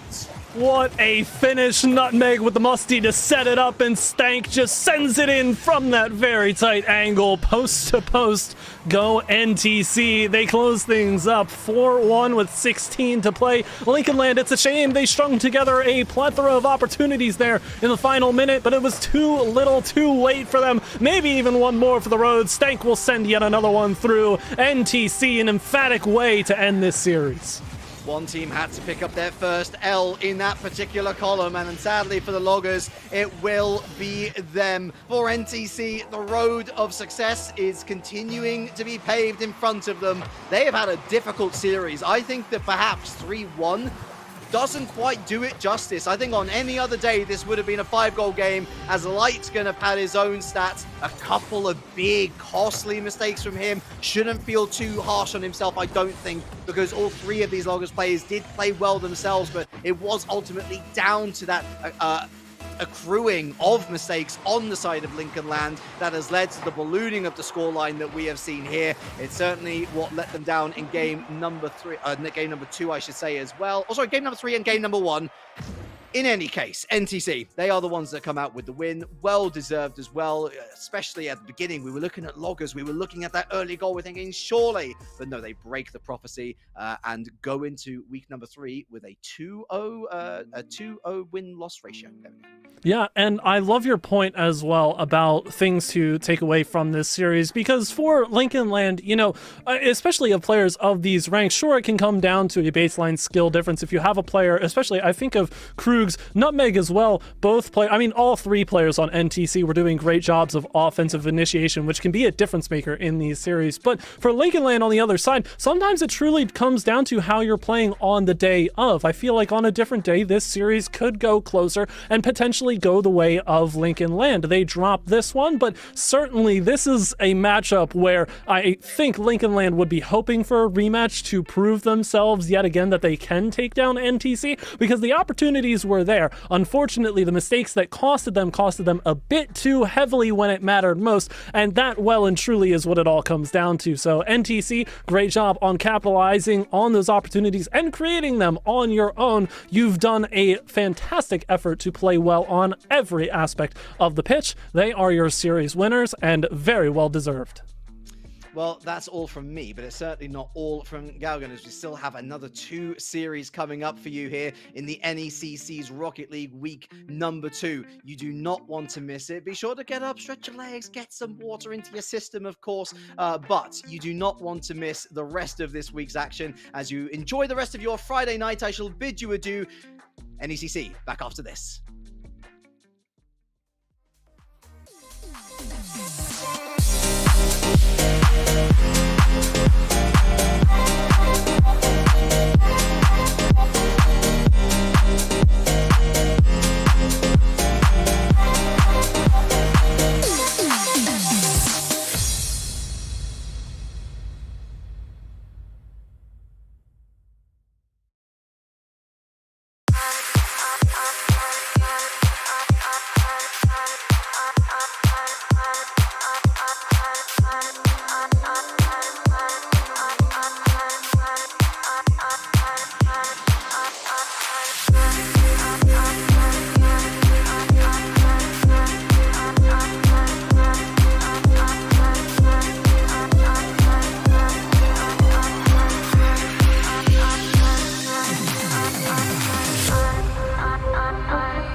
Well, hello there, and welcome back, everybody, to the NECC Week 2 here of action and the de facto Emergence Showcase going into match 3 of 4 here on the stream. My name is Galgan, and I may have left Relic behind at the last bus stop, but I've brought the Paradox Muse with me by my side, and we are getting ready to cover this third match here. If you missed the first two, you missed some absolute bangers. It was New Mexico Institute of Mining and Technology falling in a quick 3 to University of California, Santa Barbara.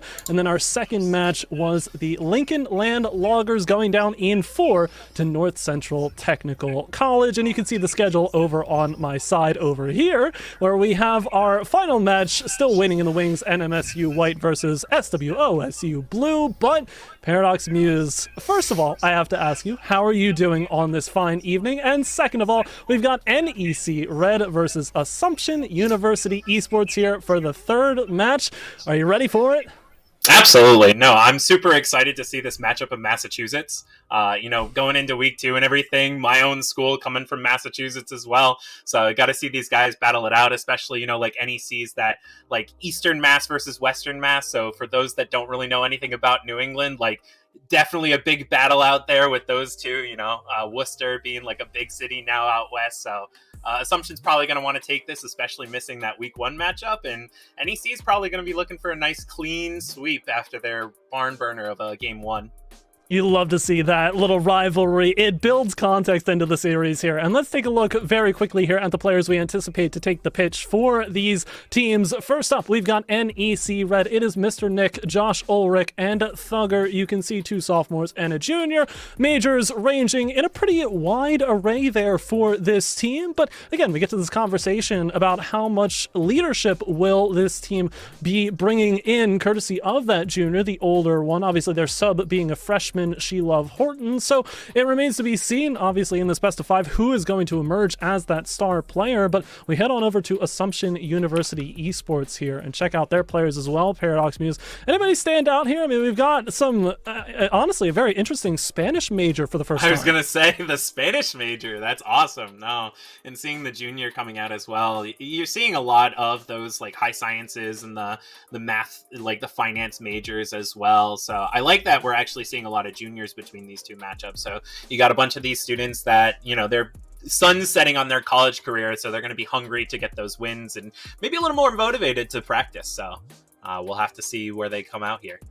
And those majors, very smart players indeed, proving that Rocket League is not a game for the faint of brain. They've got to use all of that power to try and will themselves over the top. As we head in and get ready for this third match, Emergence Division, again, we're talking about players that are around that champ area, slightly breaking into the GC space. We saw in the previous 2 matches how important it was for teams to capitalize on mistakes made by their opponents. But thinking about these ranks and what these players typically bring, how important do you think this first opening sequence will be for players to establish themselves in this series?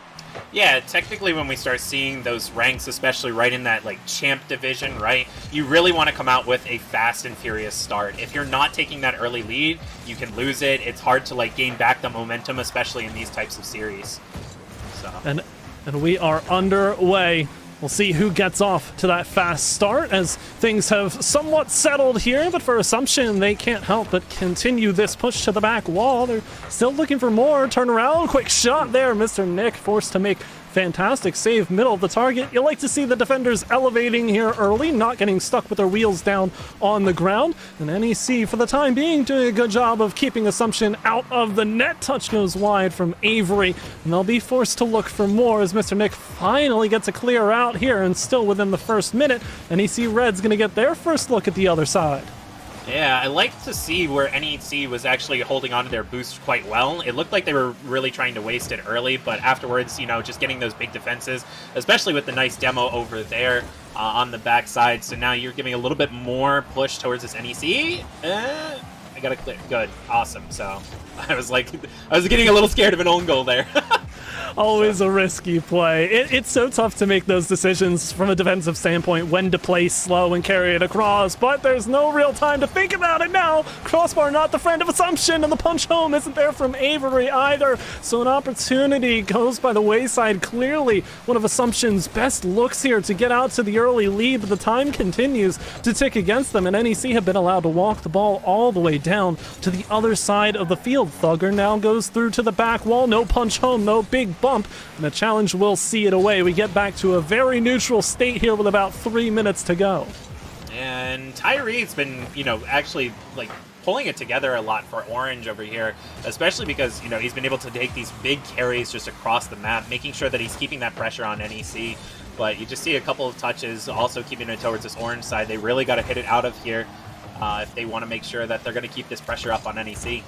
Control of the ball is always fickle here in these situations. Thugger will take the shot. Crossbar, 2 defenders tasked to take it away. They do so, but low resources on the side of Assumption. Surely this shot coming through Thugger will be the one, but in the way in time is the defense of Assumption. Again, holding on. We're seeing solid offensive pressure from both sides, but the counterattack certainly left lacking here a little bit, as Assumption can't quite get this ball on target as quickly as they want. We've still got clean sheets on both sides. It looks like both teams having a fairly typical game one here, right? Sort of feeling each other out, testing the waters, not wanting to dive in too quickly, else they catch a little bit of frostbite and really get scared off of looking for those opportunities.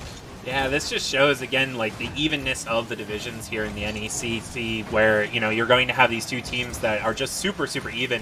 You're having a lot of these mid-range pushes where both teams are, trying to go up for the ball, and, you may see some of, the big communication as well for making sure that they're able to take these nice blocks, but man, this this is such a typical game where we're only got 1:30 left on the clock and nobody's scored. So we might be in for a long night here.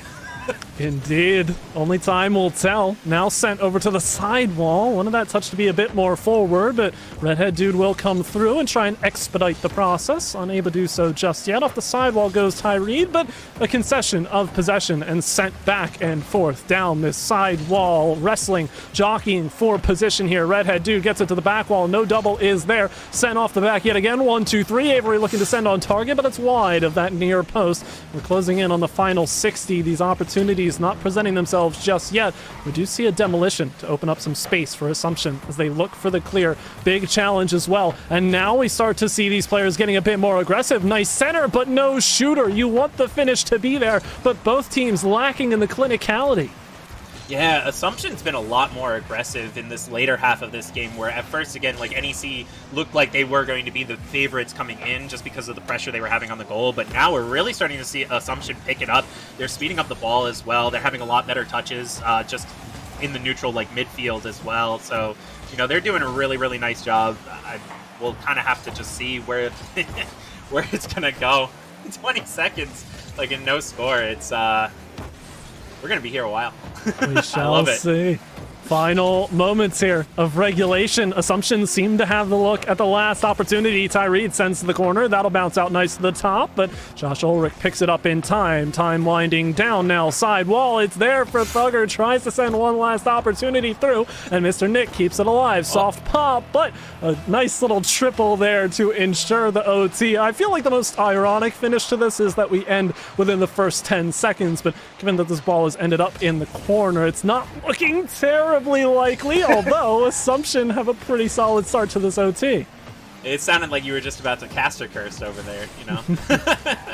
Where you're just going to call that before it ends up happening. But yeah, no, you got a nice couple of touches here. Tyree coming up, trying to hit it on the back wall, trying to set it back up to neutral for his teammate, Avery. A really nice shot there from Avery, but not able to finish. Just NEC able to kind of capitalize here on the defense and just trying to keep the game going as long as they can.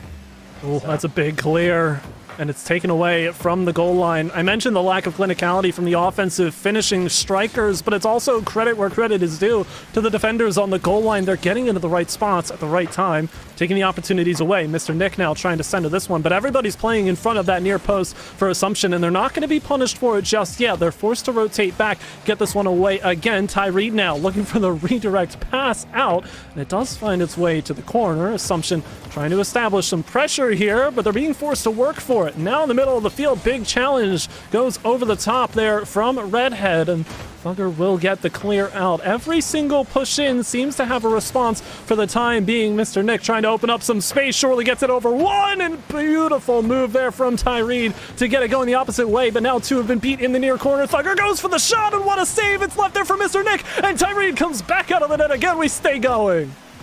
Tyree's been a big help here for Assumption on this side. You know, double save right there. He's also done a really good job just managing his boost. Every time that we always pan over to him, he's got like 60 to 80 boost as well. So he's ready to take any of those defenses that he needs, any like offensive stances that he needs to do. So really, really impressed with him so far. Off the wall here, though, from Mr. Nick going up. Not much. Yeah, Josh is going to have to come through. That's a nice centering pass, but again, Assumption have the response. 2 minutes and counting now. Mr. Nick, awkward position there, but does get away and actually beats two, so this could be the way through, but Redhead gets a clean challenge. It's off the sidewall, though, so it does favor the attackers, and tough touch there in the shadow position as Mr. Nick challenges for this ball, but every single time these teams seem to have a look on target. They've got all the pieces in place. They just can't snap them into position. They miss that final crucial solution that they're looking for. As Mr. Nick now on the side wall looking for more, gets challenged. This is a strong push from Assumption in the corner. They're over the top of Josh, who's playing too far forward. Top of the box now, but big challenge. NEC keep themselves alive, and my goodness, are we going the distance in just the first game of this series? Yeah, that's a big demo, though, coming out from NEC. Are they able to actually capitalize on this now? Redhead trying to come up, but gets bumped back. Just not able to really get this going. Thugger trying to bounce it off the back wall, set it back to neutral and center. Oh, do we have a shot? You got to hit those. If he hits that there, we might have ended up saying, oh, big score! Tyree puts it away. Tyree puts it away for Assumption there with the big one goal. Almost bringing it up to 4 minutes in overtime, though. And with that score, Assumption's going to win game one.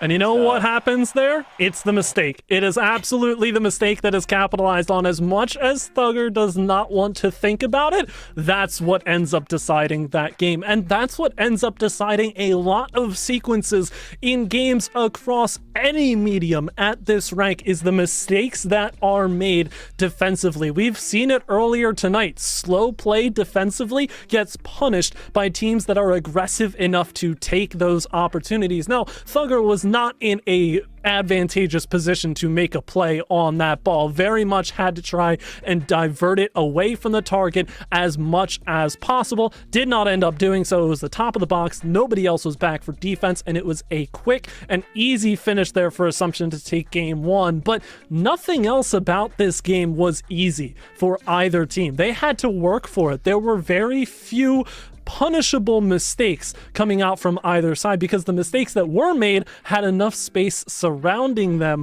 for the teams to collect themselves after making the mistake. So that's the thing, right, that we're looking for going into this next series, is trying to force those mistakes out of the teams in space where they cannot make a mistake. It's crucial that they don't. Yeah, and Redhead and Tyree were playing really far up as a nice duo. I liked seeing that out from Assumption. They were really aggressing on the ball and keeping a lot of pressure on NEC. A lot of the times they were put into these like 2v1 situations, and you thought they were going to be able to score and get that aggression, but unfortunately they weren't able to finish it up until the very end. But it looks like we're going to get into game number 2 here, as Tyree already kind of taking control of the ball. Nick just trying to come up and actually challenge and push it towards the Assumption goal, but yeah, NEC looking like they're already kind of coming to play as they're keeping it up on Assumption's side of the field here.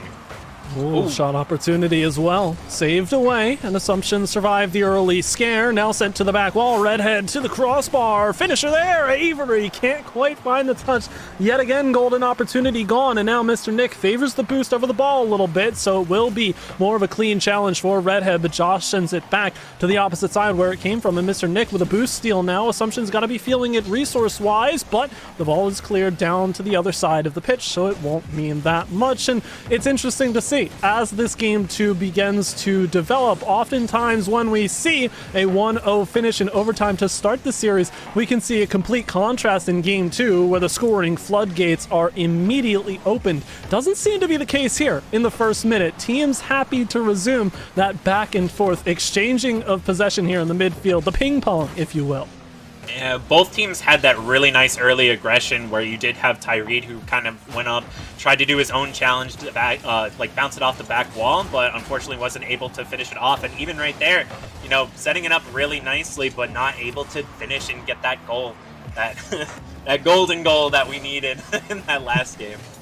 Yeah, these players definitely looking for a bit more striking capability. They may have just found it, but a save off the own post there is going to see it away for the time being. Touch out of the corner from Josh is not going to come through, but Mr. Nick will attempt to center this one. Thugger is already up, but Redhead has stayed calm, cool, and collected to get this one cleared out at least to the midfield line. NEC Red, though, trying to resume this pressure. You can see rotating through now. Thugger looking to be the initiator of this New England College side, and nearly a little bit of a lockup there in the corner, but a bit of a welcome distraction as Mr. Nick sends the shot to the crossbar. Plenty of time here for Josh to follow up to the back wall. Mr. Nick's already up 1-2-1. It's set on target, and Redhead, dude, denies it. Yeah, Redhead with the huge save there on the side of Assumption. Now, NEC just trying to reset, but are they going to be able to hit it back down? Tyreed hitting it up really high, trying to set it off the back wall and hit it over to his teammate, but Avery coming in now, trying to just keep the pressure on NEC, trying to hit it back out to center, get one of his two teammates up, but Thugger able to capitalize. Josh Ulrich goes for the shot and misses just up in the upper left-hand corner. Mr. Nick trying to hit it back, and now just Assumption trying to clear it and get it back to the other side. Is this going to be it? Oh, there it is. Yeah. This is going to be a real tough replay to watch back. Beautiful challenge from Avery, but it's the byproduct of how these teams are playing. First goal falls here for Assumption. You trying to get their second game of the series, but I want to talk about the fact that this lack of finishing touches here to score the goals, I feel like it largely results from these players playing for the rebound rather than the pass. It seems like there are a lot of solo initiations here. Now we finally see a passing play come out. I mean, speak and so it shall be, I assume. But Josh can't quite tap this one home either, as Josh and Mr. Nick, again, connecting on a couple of good looks here, trying to get things going, but they have yet to find the back of the net. And unfortunately with Mr. Nick in that last goal too, you can just see he ran right out of boost right around midfield, so the ball was able to go right in, and that's because he ended up making his own aggressive play trying to get that shot, and then he wasn't able to fall back in the rest of his team. So a little bit of a miscommunication there from NEC, but you got to shake those goals off. You got to keep going. You got to look to get your next one because you're already down 1-0 in this series. A bit of a touch there, just coming out, just head-to-head, and again, the pressure coming on the side of Assumption. Thugger to able to hit it out and up, but Avery now going to try and take it back. A nice solo pass play, but Josh just able to hit it back off, and Mr. Nick right there to keep the pressure down on Assumption. Fortunate one there for NEC, but they've got 60 seconds left, and they've got to keep looking for each other purposefully here, not just be forced into making those touches that just happen to be passes by pure circumstance. Little double by the defenders to potentially slow things down on the clear from Assumption, but they're gifted a freebie by Mr. Nick, and now Josh forced to play out of his own corner here. Back pass attempt doesn't come through. Mr. Nick now has an opportunity 2-on-2, maybe low on resources, but the early challenge is good enough to save it away to the corner. 30 seconds now, and NEC are in the right spot. Josh to the crossbar, can't get it under all the defense. Thugger now comes through, and they're trying to pin Assumption to the back of the zone here. Will it be successful? 20 seconds, Avery gets it clear, and the hopes are diminishing here for NEC to get back in. And Assumption's just been playing some fantastic defense, just really understanding where the attackers on NEC's side has their boost, making sure that, you know, they're paying attention to those resources as they get used, and just making sure, you know, they're able to kind of clutch this one out. And it looks like Assumption is going to take game number 2.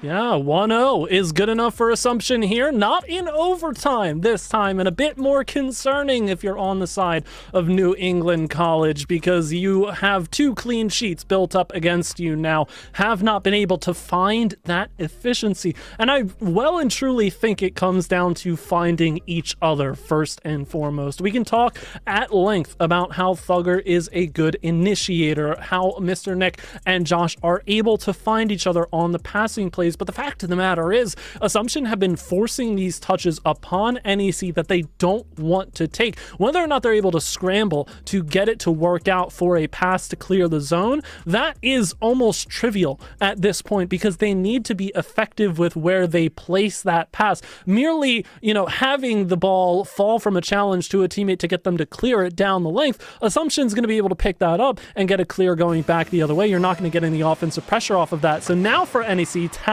with a reverse sweep, they've got to find each other, find that faith within each other to send these opportunities home, because they are presenting themselves and they just barely can't finish them off like this first one here.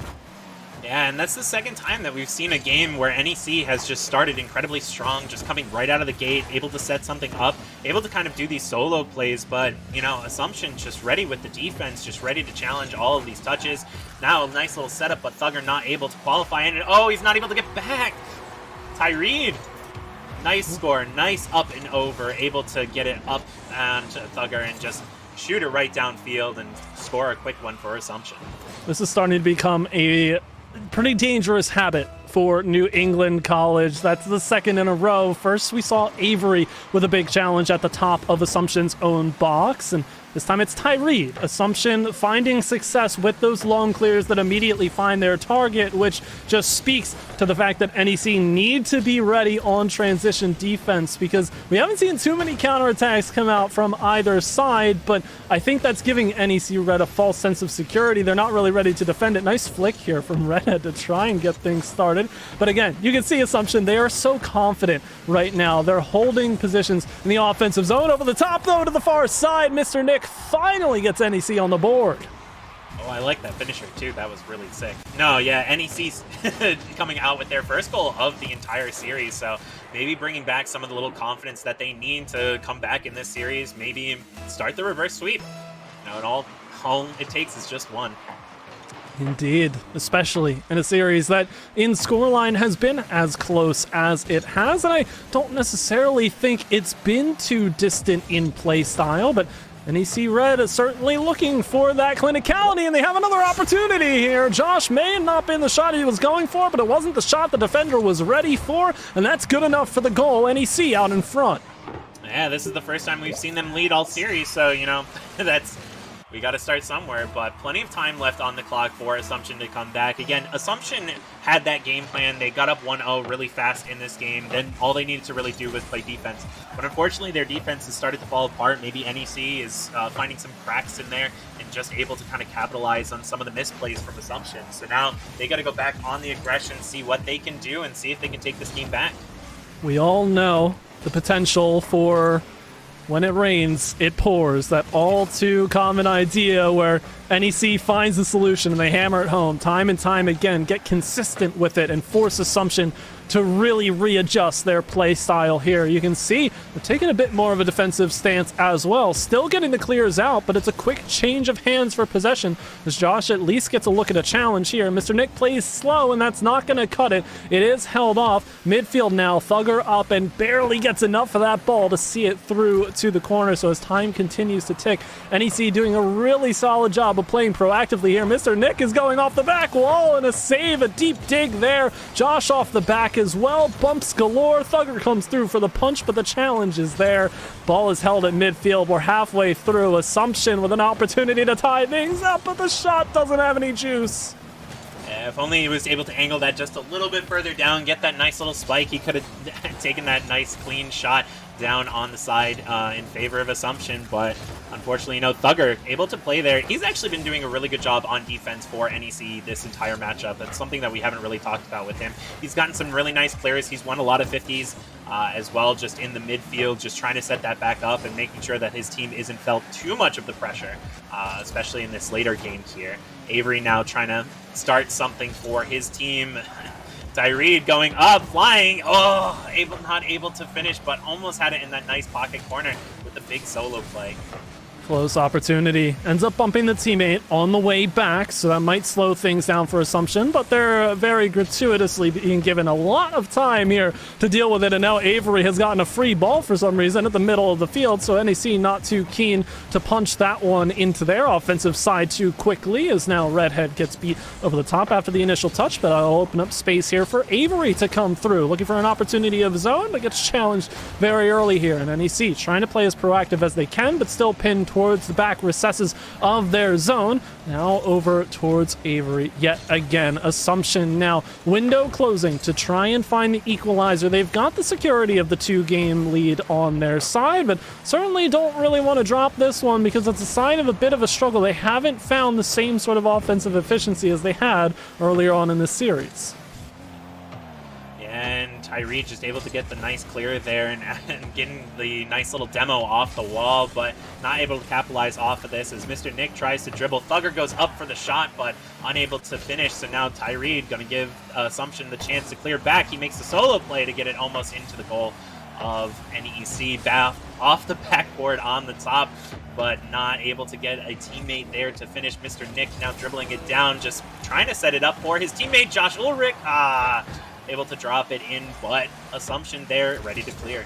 Great flick, great opportunity, great dunk over the top to the far post, but not good enough. 20 seconds, and this is a better chance than ever for Assumption, but it's blocked out by Mr. Nick, so they have to start all over again to the sidewall. Josh beats one, launched by Redhead, blocked by Thugger. They are doing everything here, NEC, to secure game number 3. Bumps galore as Thugger just tries to run amok, and a punch down by Mr. Nick. NEC, they make a little mini comeback here in game number 3. They get our first multi-goal affair here in the series on their side. 2-1, a close game regardless, but NEC, they show a reasonable amount of fight back here, and they've taken one of the 3 necessary steps for the reverse sweep.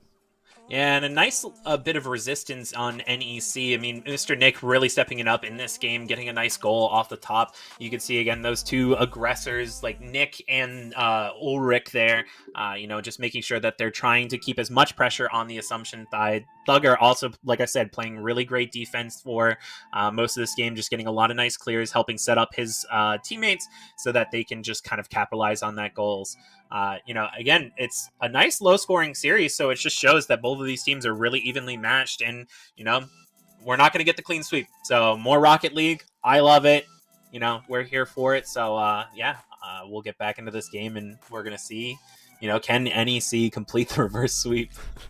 It is certainly still a tall task ahead of them. No clean sweep, as you said, which is always lovely to see, sure, but it goes without saying for these teams. I mean, we've seen a couple of miraculous saves in this series, no doubt. The defenses are pulling out all the stops, but I think it's all the more impressive what they're doing ahead of the goal to stop the shots from coming in before they even register as threatening ones, to be able to block the ball out from the middle of the field. We also see in these ranks players' tendencies to go to the corners very frequently as their avenue to set things up, whether they try to go for an infield pass from the sidewall or they drive it all the way along the back. It's such a crucial juncture for both of these squads to try and win out on control of the corners, and the corner boost by proxy is so important, but Avery has controlled the top corner of the net. Early goal, and Assumption get a lead.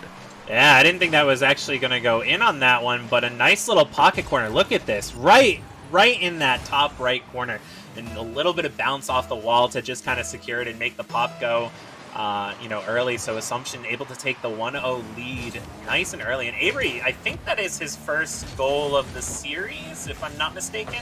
So really good, just kind of coming out and making sure, hey, able to contribute on his team. Love to see everyone on the score sheet, regardless of how it gets done. Mr. Nick trying to make that happen here for NEC. Thugger with the punch, but no, denied by the far post. Nearly a double doink, but doesn't quite connect with that opposite side. Mr. Nick gets another opportunity, but can't quite get around. Had enough boost in the tank, and it's Josh Ulrich this time to attempt the punch home, but nobody really ending up on target until Thugger changes all of that, forcing the save. The save turns to a redirect. The redirect is in the back of the net, and just like that, we're all square. Yeah, Thugger just absolutely keeping the pressure on this entire game. Mr. Nick also just making sure that the ball stayed on the Assumption side of the court so that Thugger could go back, get some boost. He actually went to the opposite side, got the boost in the corner, and then came back to make sure that he could secure that for his team. So nice communication coming out on the side of NEC, making sure that, you know, they're going to keep this even and they're going to keep it competitive. Oh, the adjustments on offense, you love to see it. That double as well from the corner wall can be so lethal, but it's blocked out, and you know, proactive Mr. Nick is playing. Challenge as well in the middle of the field. Over the top here now goes Avery looking for more. Strong challenge, one out by the supporting teammate. But can't really get out of the corner, and that'll stifle things for the time being. It's now over the top. Tyree looking for the center. It's there. Josh forced to play this one down, and now NEC look to be scrambling just a little bit. Mr. Nick gets a bit of control. Challenges this one down to the mid. Closing in on 3 minutes left here in game 4. Josh has a look, but not enough pace to beat out the defender there. Assumption keep it out of the net for the time being. We stay all square. Big clear, big save. Mr. Nick is there to deliver. Yeah, and again, just a little bit more on the boot. Tyree, very nice coming in from the left-hand side just to put that ball away. Really good setup, too, on the side of Assumption, just trying to keep it in the center there. He just gets the nice little bump, making sure that his teammate's able to come in, take the cut, and now we're up 2-1 in favor of Assumption. So really nicely done. Thugger, though, just running out of boost at the Ulrich running out of boost at the very last second and not able to finish it off on that last goal. So, you know, hopefully that's not going to be the end-all, be-all, and you know, NEC is going to be able to come back in this game. Yeah, it's tough looks, definitely, because Mr. Nick had a nice initial save, but then Josh Ulrich kind of bought into it into the corner, trying to look for the bounce. Didn't quite connect with it, and that was all she wrote. Now Avery looking for this one off the back wall. Very tight angle to try and send that one home on. Big challenge, though, will be sent very close, and a scary defensive tap there. Honestly, the mere threat of a shooter for that goal just kind of scared off the defense into a vulnerable position there, but Assumption see their way out and for now have kept it clear. Big move here from Mr. Nick, though, and you can see NEC Red, they're getting hungry for this. They're really pushing for it. They've got opportunities going now. But again, it looks very individualistic. Let's play for the rebound and hope that it falls into our hands rather than looking for the passes. You have to think that they could be a bit more efficient on their shooting opportunities if they just have that bit more forward thinking. And a lot of really nice setups on both sides, and Assumption was putting themselves into a lot of scary situations, just dropping the ball in front of their own goal. But fortunately, you know, NEC wasn't able to capitalize on that. But, you know, Assumption just setting up some really nice goals here as well. And again, you gotta make sure that you're communicating to your teammates, able to get them up and, you know exactly where you want to put that ball. Tyree, though, going up in the air, actually catching it out. Avery now looking for the clear to bring it back onto the side of NEC. Avery now going to look for a setup, able to get that boost, but not able to do anything for his team. A little bit of a teammate bump, so now maybe going to have a little bit of difficulty getting back here, but Mr. Nick just got to bounce it back and set it back to neutral, and, you know, we're just going back and forth. Yeah, Assumption now with a 1-goal lead. They're doing a really solid job of just denying NEC prolonged offensive paces here. Mr. Nick trying to set up. It's a challenge. Josh can't connect with the ball, and Thugger over the top. That's 2 gone. Mr. Nick just has to delay what could be the inevitable. This one hits the top of the box, and you have to know that that's going to get finished up. Again, unfortunate situation there, but those sort of touches will concede possession 99 times out of 100 in these ranks, and that's exactly what happens as Avery picks it up, takes it home to the bottom corner, and gets Assumption up by 2. Yeah, and you could see the thought process on Mr. Nick. He almost outplayed 2 of them as well to get the big score for NEC. He used up a lot of his resources, and then unfortunately his teammates weren't able to get back in time, and you know they weren't able to take on the defensive Tyree and Redhead. So Assumption's just going to go up with 30 seconds left on the clock, up by 2 goals. It's not looking good for NEC. 30 seconds now. Opportunity. They've got to take this shot quickly. Goes to the backboard instead, and that's going to leave Thugger to try and punch home against a brick wall of defenders. Unable to do so, but Assumption have left this ball deep, and they're all bunched up in the corner. Somebody's got to punch through that, but again, NEC left searching for a decisive playmaker here on the offensive side. They've allowed this one to be shot on, and now they will look to transition off the sidewall. Mr. Nick goes out of the corner, but it may be too little too late. Demoed through, and they've got 1 second to pull off some kickoff shenanigans. You love to see them finish this opportunity, but they may have left it until it was too late. Yeah, it was kind of a nice demo. I like the idea there, but we gotta wait for this kickoff shenanigans. I'm ready. Let's see it. Let's see it. Here we go. Kickoff goes, and there it is. Avery knew exactly what to do. Grounded that one the whole way through. And Assumption University Esports, they were 0-0 coming into this as their Week 1 matchup was rescheduled, but they will not only advance to 1-0 and keep themselves, undefeated at this point, they hand NEC Red their first loss of the season. A heartbreaking one here, but on the other side, such a well-deserved victory for Assumption. Yeah, that's one of the closest games I think I've ever seen casted, at least on my end. So really, really nice job to both of these teams, just keeping it competitive throughout. NEC able to win that game number 3 with their, 2 goals over there too. So, just not getting discouraged, just keeping up in this game, just making sure that they could keep it competitive against Assumption. And again, Assumption, they came in, as you said, 0-0. They're an unknown. We don't know what they're able to do yet within this season. They still have a game against Holy Cross that's going to be coming up as well. Battle of Worcester. So another big Massachusetts school coming in. So we'll have to see where they show up there. But after seeing them in this game, they got to be feeling confident for their next game.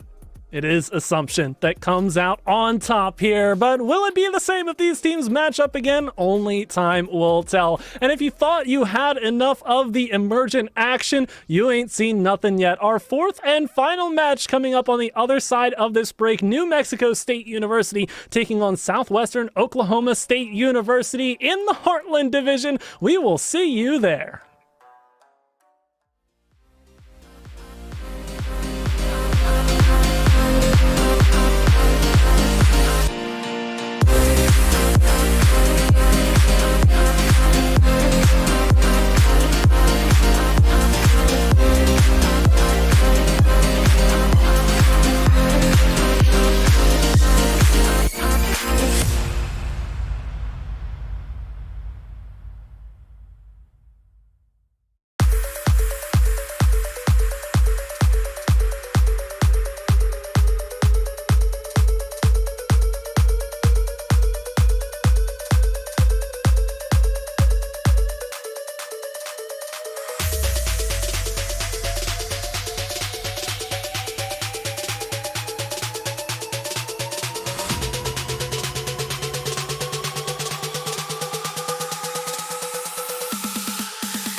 Oh, hello. Didn't see you there. You saw us there, but I'll never see you. That's kind of how this thing works. Welcome back to NECC Week 2 action here. It is the end of the Emergence Showcase that we have on this channel. My name is Galgan. You know me well enough by now, but joining me for this fourth and final match on the side is not the Paradox Muse this time around, but it is Dividing. And Dividing, Hello. I want to ask you how you're doing, and I have a feeling how you're going to lean on this feeler question here, but we've got NMSU versus SWOSU or SWOSU for this fourth matchup. You see the schedule on the side, but just give me your reasoning as to who wins this matchup purely based on name. Yeah, I mean, I really like the logo on NMSU. That guy looks like he means business. So I think that I think that with a mascot like that backing them, MMSU is going to be quite the team to go against. But I really love saying SWOSU. It's very satisfying to me. So I think I'm going to go with Southwestern Oklahoma State University.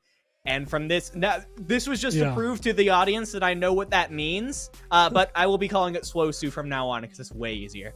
Fair enough, and we'll get to that matchup in just a moment, but looking briefly at the schedule that's on my side here, the first matchup that was a bit earlier than all of these, NMT Red versus UCSB, Santa Barbara taking down New Mexico in 3 games. That was the only sweep we saw. We had NTC Blue going up against the Lincoln Land Loggers, and Lincoln fell in 4 games in that series, and then NEC Red could not get it done against Assumption. The battle for Massachusetts there, I believe, one of the states up there, fell the way of Assumption by way of 3-1. So we have not seen a full 5-game affair, but maybe this fourth and final series could be the one to do it here, Dividing. And we're going to take a brief look at the rosters. Again, it's New Mexico State University versus Southwestern Oklahoma State University. And here are those NMSU players. Anything stand out here for you in particular?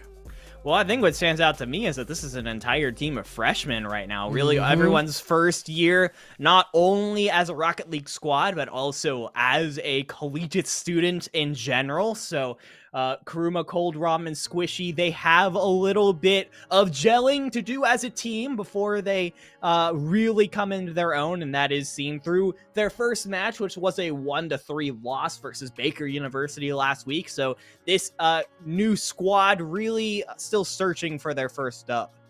Yeah, it is interesting, right? We've got 3 freshmen and the senior is on the bench of all things, but maybe it'll pay off for them. On the other side, however, Southwestern Oklahoma State University, a mouthful there. SWOSU is pretty fun to say, but we have Bako TV or Bako TV, Chublord, and Booga 010. 2 seniors and a sophomore. Interesting majors as well. Pharmacy major as well, which is pretty cool to see. But this is one of those 6-person rosters. There's 3 on the bench. They had a bye in week 1, so they come into this matchup 0-0, looking for a strong start here in the Heartland division of the Emergence area. So we'll have to see what they're able to pull off. But again, that dynamic of like freshman versus senior here, you want to point to the seniors as leadership, but if there's any game where the young talent reigns supreme, Rocket League is certainly in that conversation, you would think. Oh yeah, the amount of crazy players in the Pro League that are under 18 makes me feel incredibly old. I feel like an esports boomer and I'm only 22. It's actually insane the kinds of things that these kids do in Rocket League and in other games as well for that matter. What does make me a little concerned for the side of NMSU as the freshman sort of greenhorn squad is, of course, that lack of collegiate experience that they have coming into this. If it was a team that had a couple more years under the belt, maybe sophomores, I would feel a little bit better because I would know that that team had a full year's worth of play to help get some more synergy under their belts, understand how they all work together. What I'm kind of hoping is that Electric MC, the team senior, who is, like you mentioned, on the bench today, has been offering that kind of veteran leadership to help these newbies really come into their own. Absolutely. It is very entertaining to see what these freshmen are able to pull off in these series. And as they get that experience that you were talking about, that playing experience, making sure that they are able to go up against competition all across the country here and then some. But we're waiting on some intel from this series and just making sure that we can get all the players ready and raring to go. So we are going to cut to a short break while we figure these things out. We will see you on the other side with an update on this fourth and final series.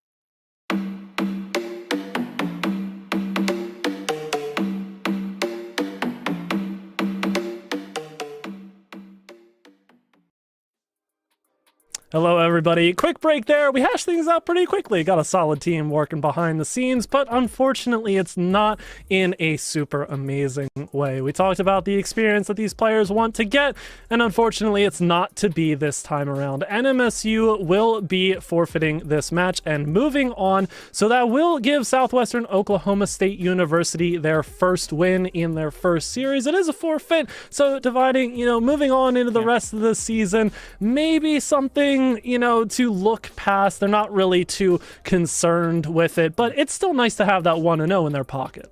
Yeah, absolutely. Having that on the leaderboards as you move forward into the season is surely good. When you're looking at the Emergence Division go, you really just want to see some good Rocket League. You really want to gel as a team and learn to get better as individuals. So for the side of SWOSU, who had a bye in week 1 and now week 2 ends up having a forfeit, it does kind of suck that they are going to end up going 2 games in the season without playing a proper game. But nothing we can do about that, unfortunately. Hopefully everything's okay with NMSU and they can bounce back next week.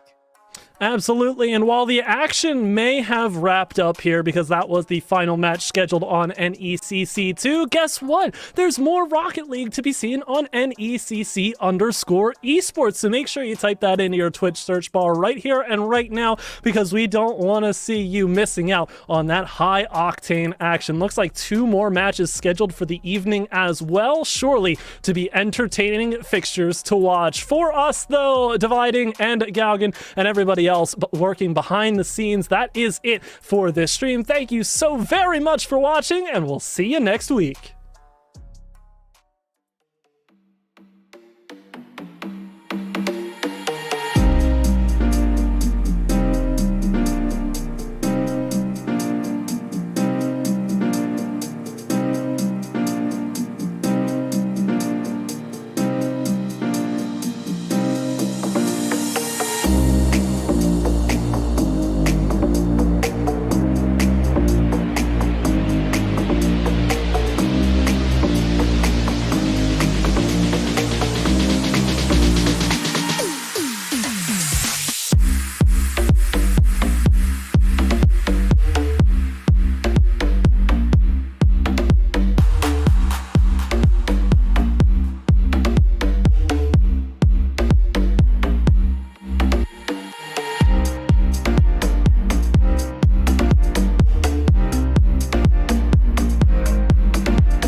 Bye.